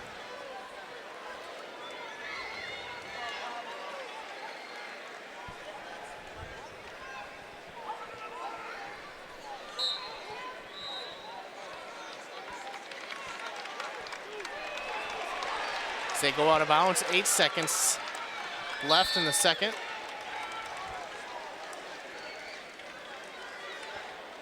They'll bring it back to the center. Young will reset the referee's position. Hazelton will cover. Nice little scramble. Young trying to get an escape. He's got his legs away, but time's gonna run out. Referees award no points.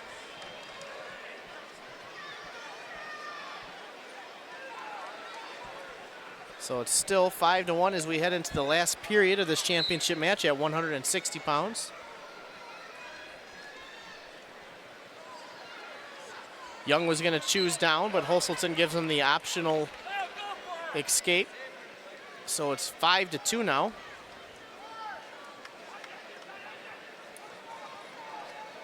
Reminder, all 152-pound place winners should be in the awards area.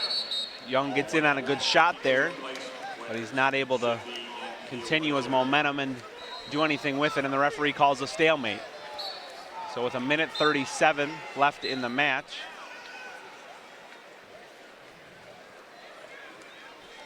Holselton still with a 5-2 lead.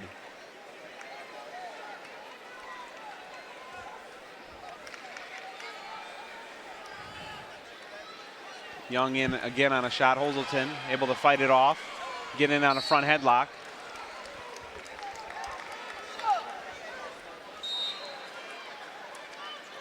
And now Holselton in on a leg on the edge of the mat. 1:05 remaining in the third period of this match. Holselton leads 5-2, and he tries to scoot in bounds a little more so he can try to finish this move inside the circle. 50 seconds now remaining. Holselton dumps Young to a hip.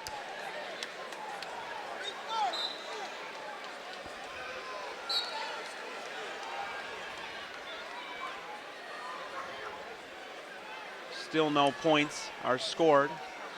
Got 30 seconds remaining, and a stalemate is called.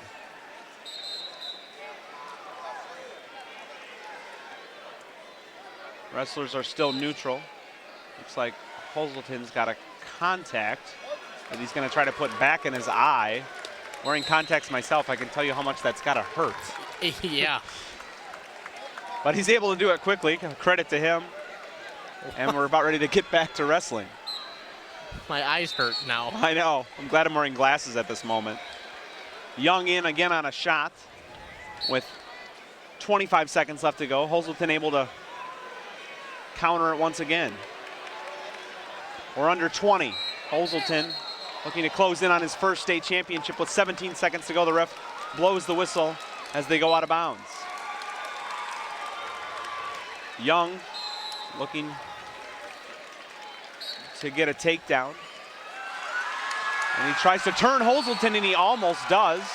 He's going to get the takedown. But that's it, I believe. There's 1 second remaining on the clock, and it's a 5-4 match. Andy Holselton appears to like he's going to hold on. Young gives up the point for an escape, and away we go. That's it. Andy Holselton of Fairbury Prairie Central wins it 6-4, and he's your 1A state champion at 160 pounds. 160-pound champion. Senior finishes undefeated with a record of 42-0.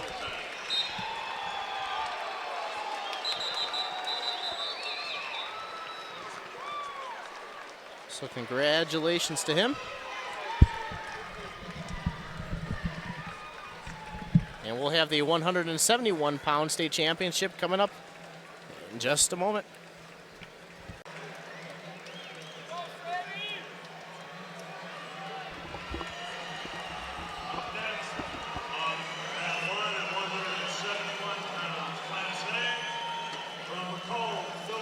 Here we go with a 171-pound state championship match. We'll have a senior from Macomb with a record of 38-3, Philip Norton, going up against a junior from Dakota with a record of 40-3, Jake Apple. Apple of Dakota in the maroon-colored singlet. Nice scramble by both wrestlers as they go out of bounds with 1:27 left to go in the first period. Macomb wrestler Philip Norton in the black and orange colored singlet. Apple got in on a good shot. Norton does a good job countering it. But Apple again in on a good shot. Norton again puts in the whizzer. And Apple not able to get the takedown once again.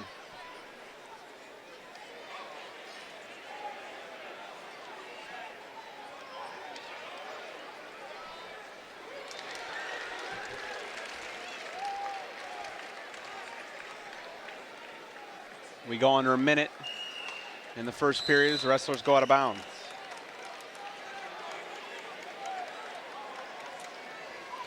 .44 seconds left to go.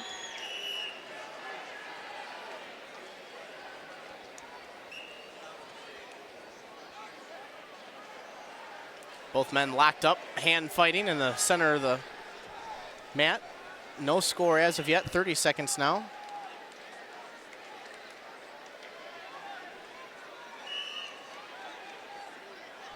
Under 20 seconds. Still no score. Apple's had 2 good shots so far in the match. Unable to finish either of them. Norton's been able to put in the whizzer on both of them. And stopped Apple from scoring. Norton with a shot on the edge. Apple able to fight it off and almost score himself. They go out of bounds with 6 seconds left in the first period. 171-pound state championship.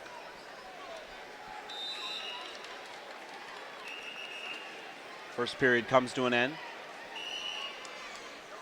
It's Norton's choice, and he goes down. Philip Norton from Macomb, a senior. He's got 3 losses on the year. Jake Apple, a junior. He's got 3 losses on the year as well. One of Norton's losses is to Jake Apple. His other 2 losses. And Apple scoring off of a tilt. And it looks like he's got enough for 3 back points. So Apple's going to have a 3-0 lead, 20 seconds in to the second period.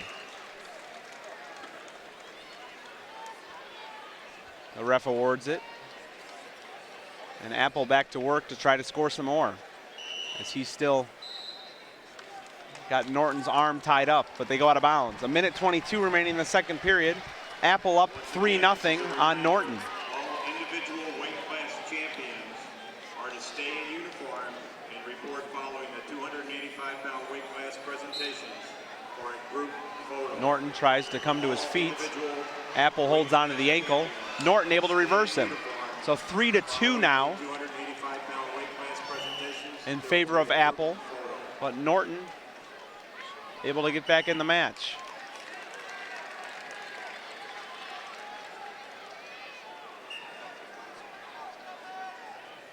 Norton trying to break down Apple on the edge of the mat. We're under a minute to go here in the second period. Apple switches and gets out. They go out of bounds, and they'll restart in the center. Apple now up 4-2. 50 seconds to go in the second period.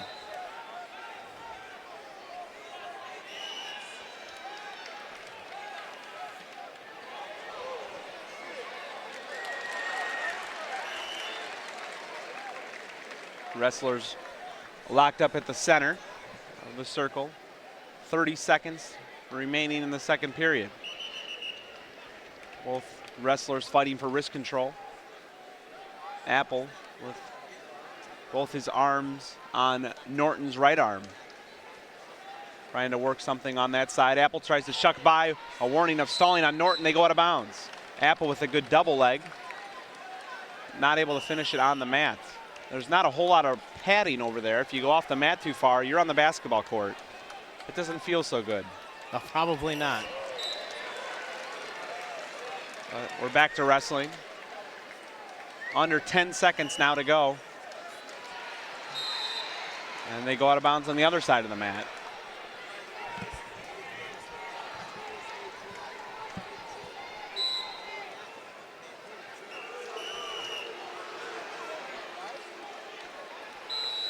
That's the end of the second period. It will be Apple's choice in the third. And Dakota's coach, Pete Alber, tells him to take bottom. He does. Norton immediately gives him the escape, and it's 5-2. Apple looking for more here, gets in on a double. Apple unable to finish it. Norton trying to work upper body. They go out of bounds. Apple's found a few opportunities to get in on a good double leg. He's been able to finish one time and unable to finish that time. This time Apple is warned for stalling, so each wrestler has now been warned for stalling. Norton looks like he's pretty comfortable with upper body as he tries to work something off the arms, underlocks and overlocks. But Apple's in on a good shot. Miller trying to fight it off with a crossface and now a whizzer. So far he's been able to do so. He's been able to do this most of the match. Apple trying to loose arm out of there so that he can get behind for the 2. So far, Apple now gets behind for the 2. So Jake Apple of Dakota opens up a 7-2 lead now with 1 minute remaining in the third period of this match. Apple has been in control much of the way.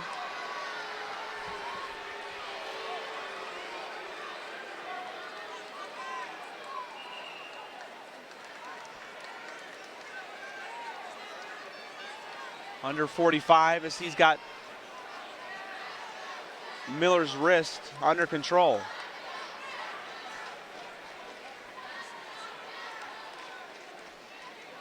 Apple now trying to work a tilt again, and it looks like he's got it again.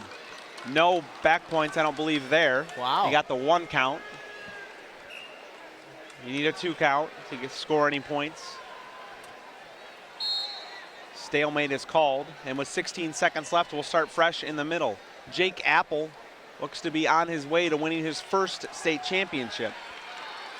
There was probably the question among many people outside of Dakota if he was able to go up as many weights as he did from last year. I believe he was 140, 145 last year. Yep, 45. He's going up quite a bit, and he's going to bring home a state championship. An impressive performance by Jake Apple. He gives up an escape, but with 6 seconds left, he leads 7-3. Pete Albert gives him one last instruction here. Essentially, don't get thrown. And that'll do it. Jake Apple from Dakota, your 171-pound state champion. He finishes the season at 41-3 and will be bringing home a championship bracket. As a junior, finishes off his junior season with a 41-3 record. So congratulations to him. Another one that'll be back next year. We'll have the 189-pound state championship coming up in just a few moments.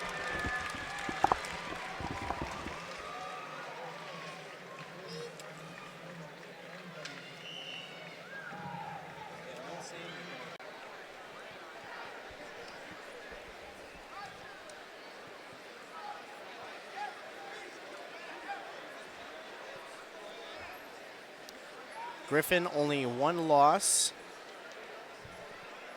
in the last 2 years. 71-pound place winners, please report to the awards area.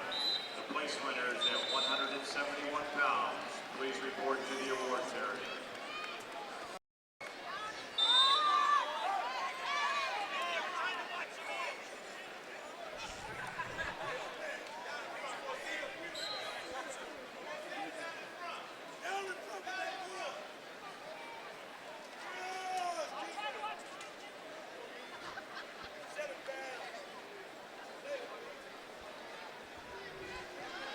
It's 2-1, still the score here. 30 seconds left to go in the first period.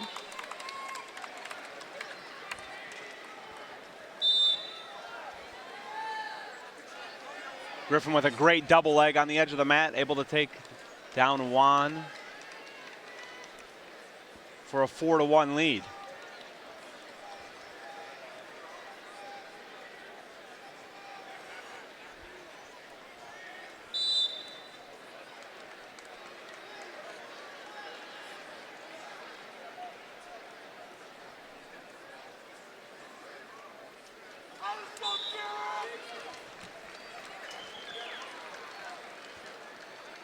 Coming to the end of the first period, Trey Griffin of Lena Winslow is going to have a 4-1 lead after 1.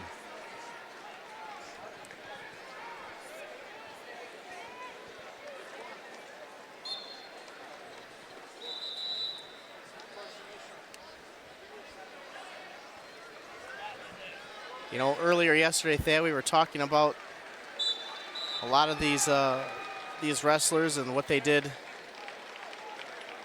in the kids club and whatnot, and some of the top tier successful kids clubs.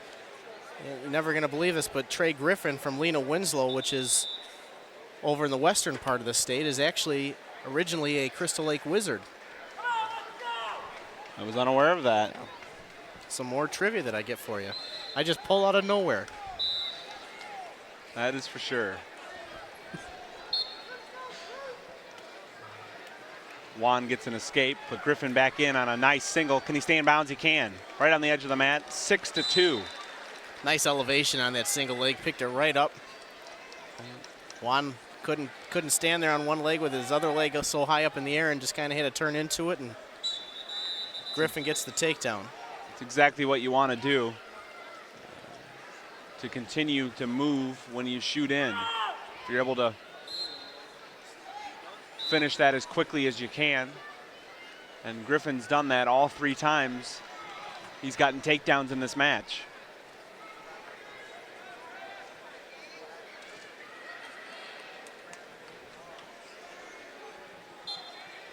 I believe Mr. Griffin is off to play football next year in college. Trying to sit here and rack my brain and remember where. I'm sure you'll be getting a text from someone soon letting you know. That's what I'm waiting for. 5-2, Griffin in the lead as the wrestlers go out of bounds. Juan on the bottom. Tries to stand up. They're under 30 seconds to go in the second period. Juan tries to stand, Griffin follows, and Griffin throws in the legs with Juan on all fours.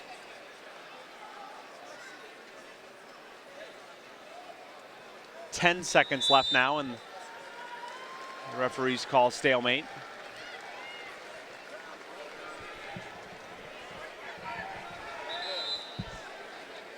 And they'll restart it. Juan again tries to stand up, and again is unable. 5 seconds left in the second period. And Griffin's going to have a 6-2 lead going into the third period. It is his choice for the third, and he's going to go down.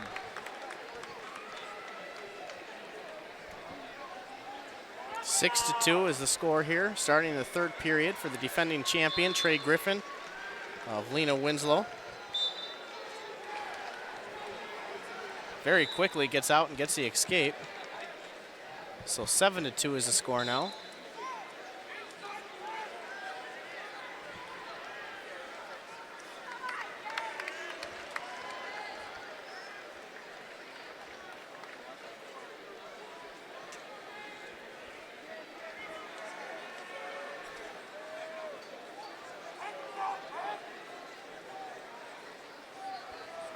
Both men tied up here in the center of the mat.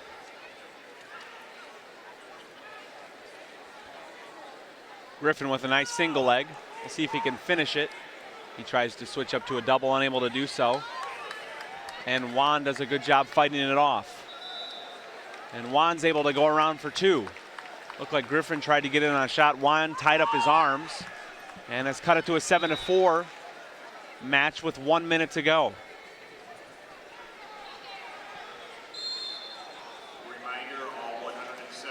Juan lets him go.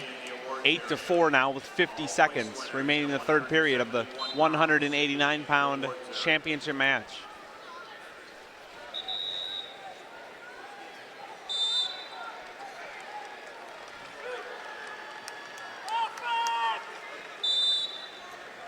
.40 seconds now here.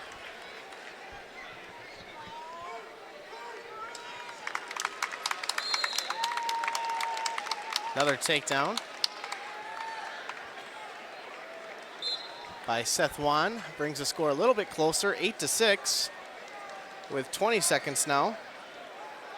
Juan lets him up 9-6. They step out of bounds with 11 seconds on the clock. Griffin has not been hit for stalling at all either at this point. I mean, that'd be the one That's correct. thing that Juan could maybe go for, but there's not enough time for that. Yep, that's how this match is going to end. Two-time state champion.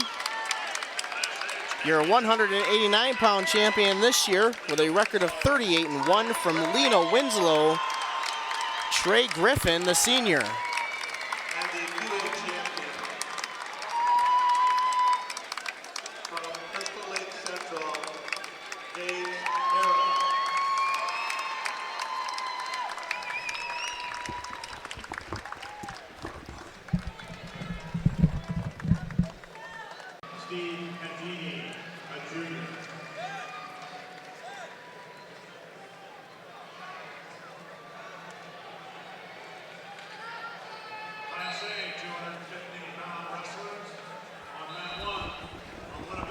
And here we go with the 215-pound Class 1A state championship. A defending state champion, senior, with a record of 41-0 from Winnebago, Michael Seiko. Going up against a junior from Bishop McNamara with a record of 37-3, Channing Doliger.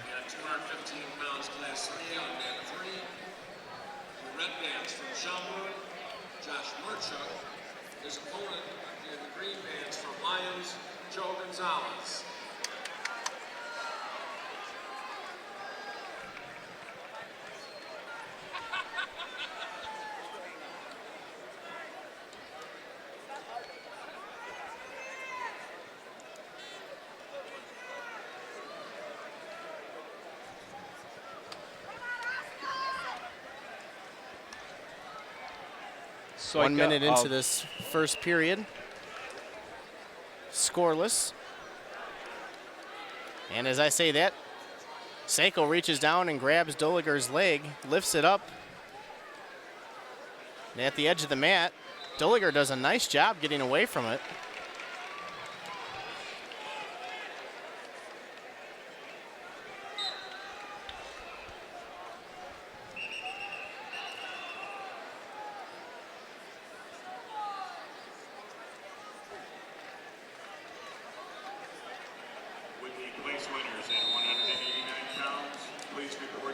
Wrestlers go out of bounds.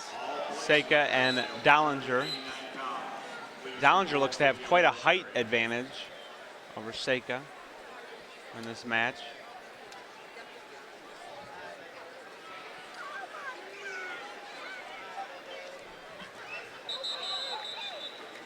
As they go out of bounds with 22 seconds remaining in the first period.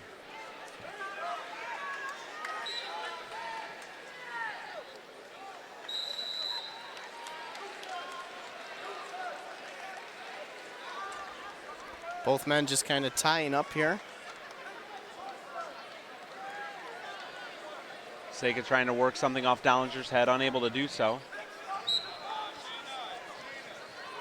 Dollinger has a good shot, but he ran out of time. He needed to do that a little bit earlier in the period.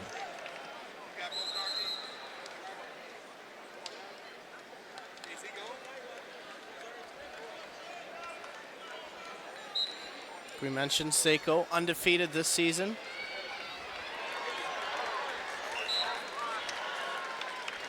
And undefeated last season as well.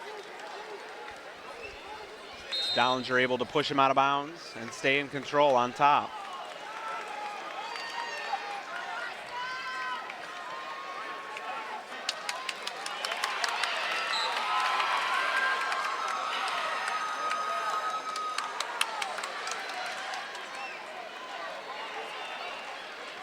Seiko now comes around, grabs the leg, gets a reversal. So the first points of this match come in the second period. About 20 seconds into it, so it's 2-0 in favor of Michael Seiko as they go out of bounds.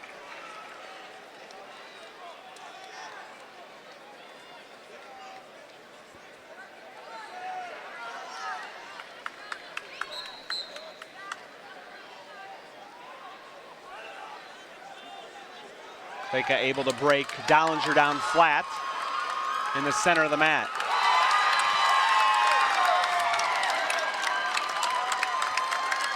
and looks to put in the leg and try to turn Dollinger for back points. And he's able to do it. He's got plenty of time left in this period. And he gets 2 back points, does Seika, and leads it 4-0. He's awfully close to turning them again, unable to do so at this point. And Dollinger now finds himself in a 4-0 hole, under 45 seconds to go in the second period.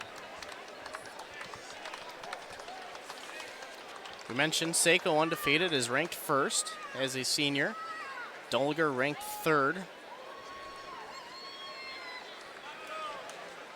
Dollinger, a junior. Placed third last year at this weight class.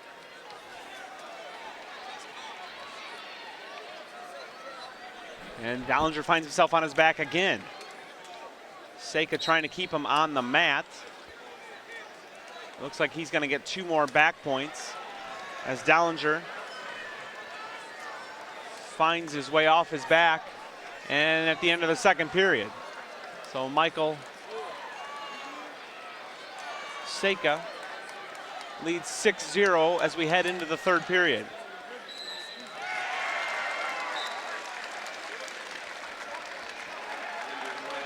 We'll start our third period neutral. Dollinger tries to go in on a shot. Seika in on a front headlock, looking to lock up a cradle. He's got it locked, but can he keep Dollinger on the mat? Dollinger has all his body off the mat and able to avoid being taken down. Place winners need to be in the awards area. All 189-pound place winners need to be in the awards area. Dollinger in on a shot. Seika able to sprawl, and avoid being taken down.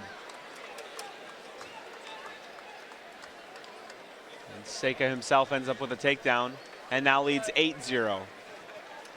A minute 15 remaining in the third period of our 215-pound match.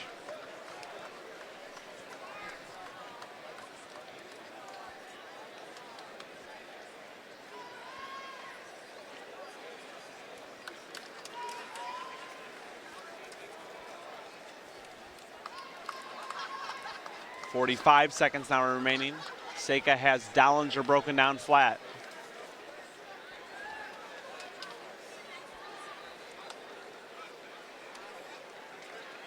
And trying for more back points. And Seika has the legs in. 30 seconds to go now. Still 8-0. Michael Seika of Winnebago looking to bring home Winnebago's second state championship of the night. Trace Galkis won his match in a thrilling fashion with a spladle in the first minute. 12 seconds now left. Seika looking to score more points.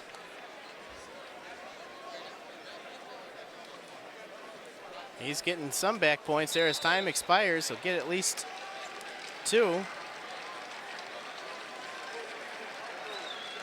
And that will do it. Michael Seika of Winnebago throws his ankle bands into the air and is a 2-time state champion at 215 pounds. A great way to finish his high school career undefeated with a state championship. We'll be back with our final match of the night, the 285-pound championship match. The awards area, 189 pounds. Class A award winner. Fourth place, Dakota Pat Bismarck-Henny. Here we go with the 285-pound Class 1A state championship. And Thad, when is the last time you heard this? I think this heavyweight is probably going to be the most exciting championship match of the night. I suppose I'll believe it when I see it, but I don't doubt that it's going to be an exciting match. Both these guys, for heavyweights in particular, show a lot of energy. They move around quite a bit. They have lots of big moves. Tanner Crum, a senior from Mount Carmel, undefeated, 38-0. He is in the brown singlet with a goldish trim on the side.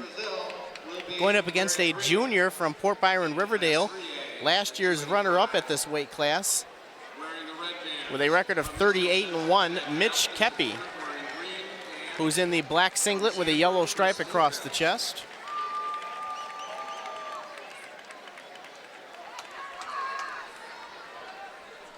Crum took third last year as a junior.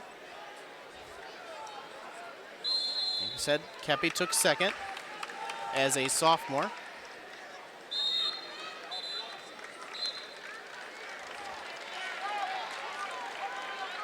Kepi has had a little bit of a tougher road. It seems like people have figured him out a little bit.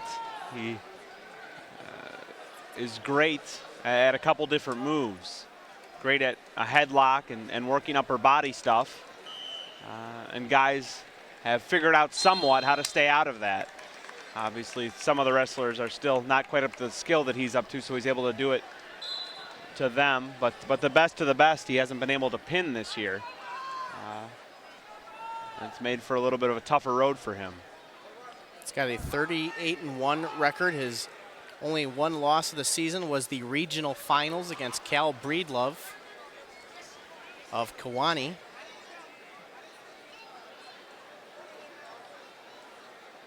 With the 215-pound place winners, please report. Both of them, both these wrestlers, Crum and Kepi, look like they're comfortable doing upper body. Neither of them able to get much in an advantage at this point.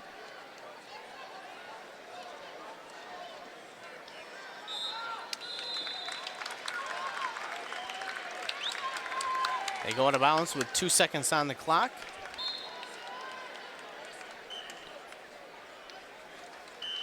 That'll be it for the first period, scoreless. Not too exciting yet.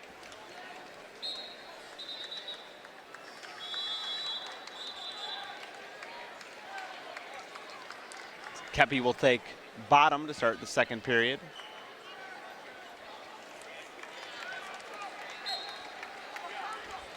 And he's out just like immediately that. Escapes.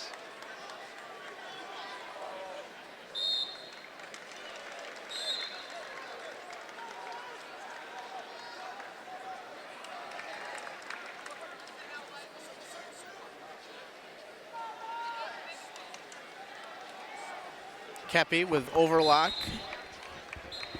trying to set something up here.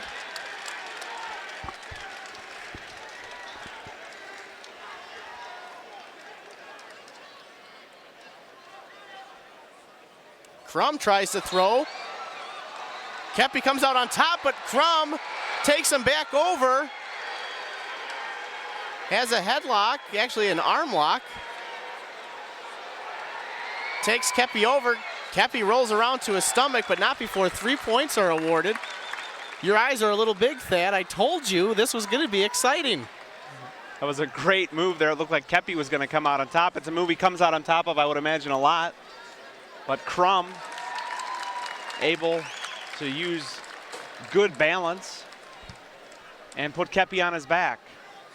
So 5-3. Tanner Crum of Mount Carmel with the lead.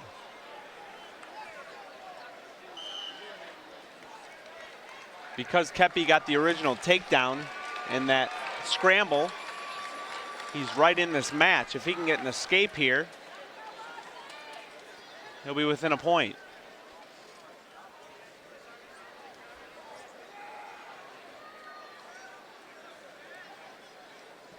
The Mount Carmel coach is wondering about that takedown. It was a quick takedown for Kepi before he was reversed and taken to his back.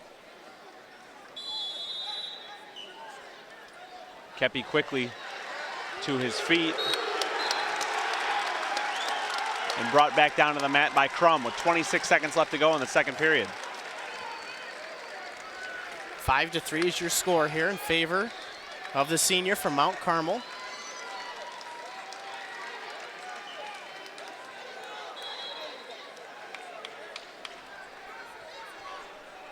And wrestling resumes, and Kepi trying to stand up, Crum trying to put all of his weight on the upper portion of Kepi's body to bring him back down to the mat. So far it's working.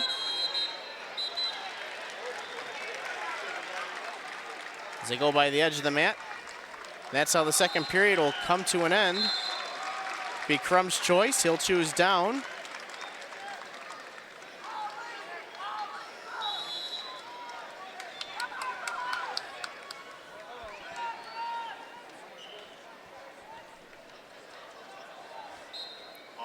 Crum stands up. Kepi stays with him and just kind of lets him go there. I think Kepi realizes his chance here is to catch him with one of his moves. 6-3 is the score now. Minute 40 left to go in this championship match.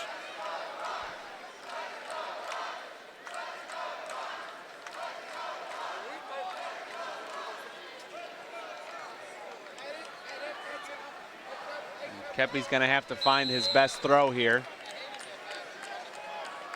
to be able to beat Tanner Crum for the 285 state championship, Class 1A. He's trying to set something up in the center of the mat.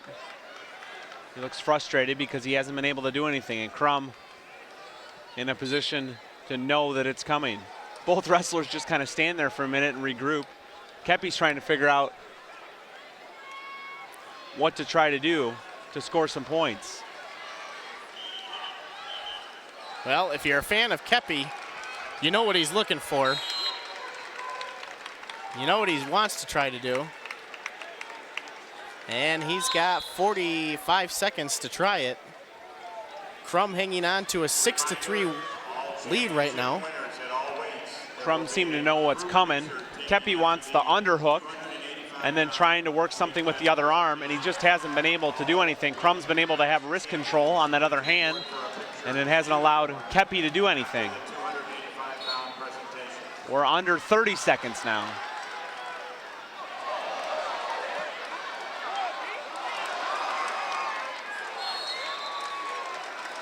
Kepi unable to get the headlock, and Crum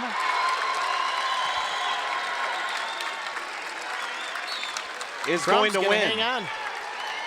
8-3 is going to be your final, your 2011 Class 1A state champion at 285 pounds with a record of 39-0 is going to be Tanner Crum. He gets extra bonus points in my world for doing a cartwheel. He wasn't quite able to do the flip that many of the other wrestlers that were champions, but a cartwheel by a big man like Crum. He does the second one, and he kind of falls down after he does the second one, but I'm not sure that he cares. Well, it was an impressive match for heavyweights, undoubtedly. Way to finish your senior year. Another Class 1A state championship in the books, Thad. It was a good one. 14 great matches from 28 great individuals. A couple things stand out. One of them is that many of these guys are back next year. Definitely a year of the underclassmen. Not really underclassmen, but the non-seniors, so to speak. A couple of seniors in there, like Tanner Crum, who we just saw, but overall, a lot of the young guys. And that's a good thing for the sport of wrestling in Illinois. We're going to see a lot of great competition coming back next year. Should be a great year next year. This year was a great year. It seems to get better every year. And we look forward to some great matches down the road. And matter of fact, we hope you're with us next weekend. Next weekend from Bloomington, the U.S. Cellular Coliseum for the dual team state championships will be broadcast right here on IHSA.tv. And brought to you by IHSA. We thank you for them for getting this out to everybody this year. A great thing to do for the fans that can't obviously make the drive down to Champaign. And overall, a great time, great championship, and I look forward to doing it again next year. I do too. It's been a great weekend, and we hope you enjoyed it as much as we did. So for Thad Book, I'm Mike Vest for IHSA.tv. Thanks for being with us for the Class 1A state championships.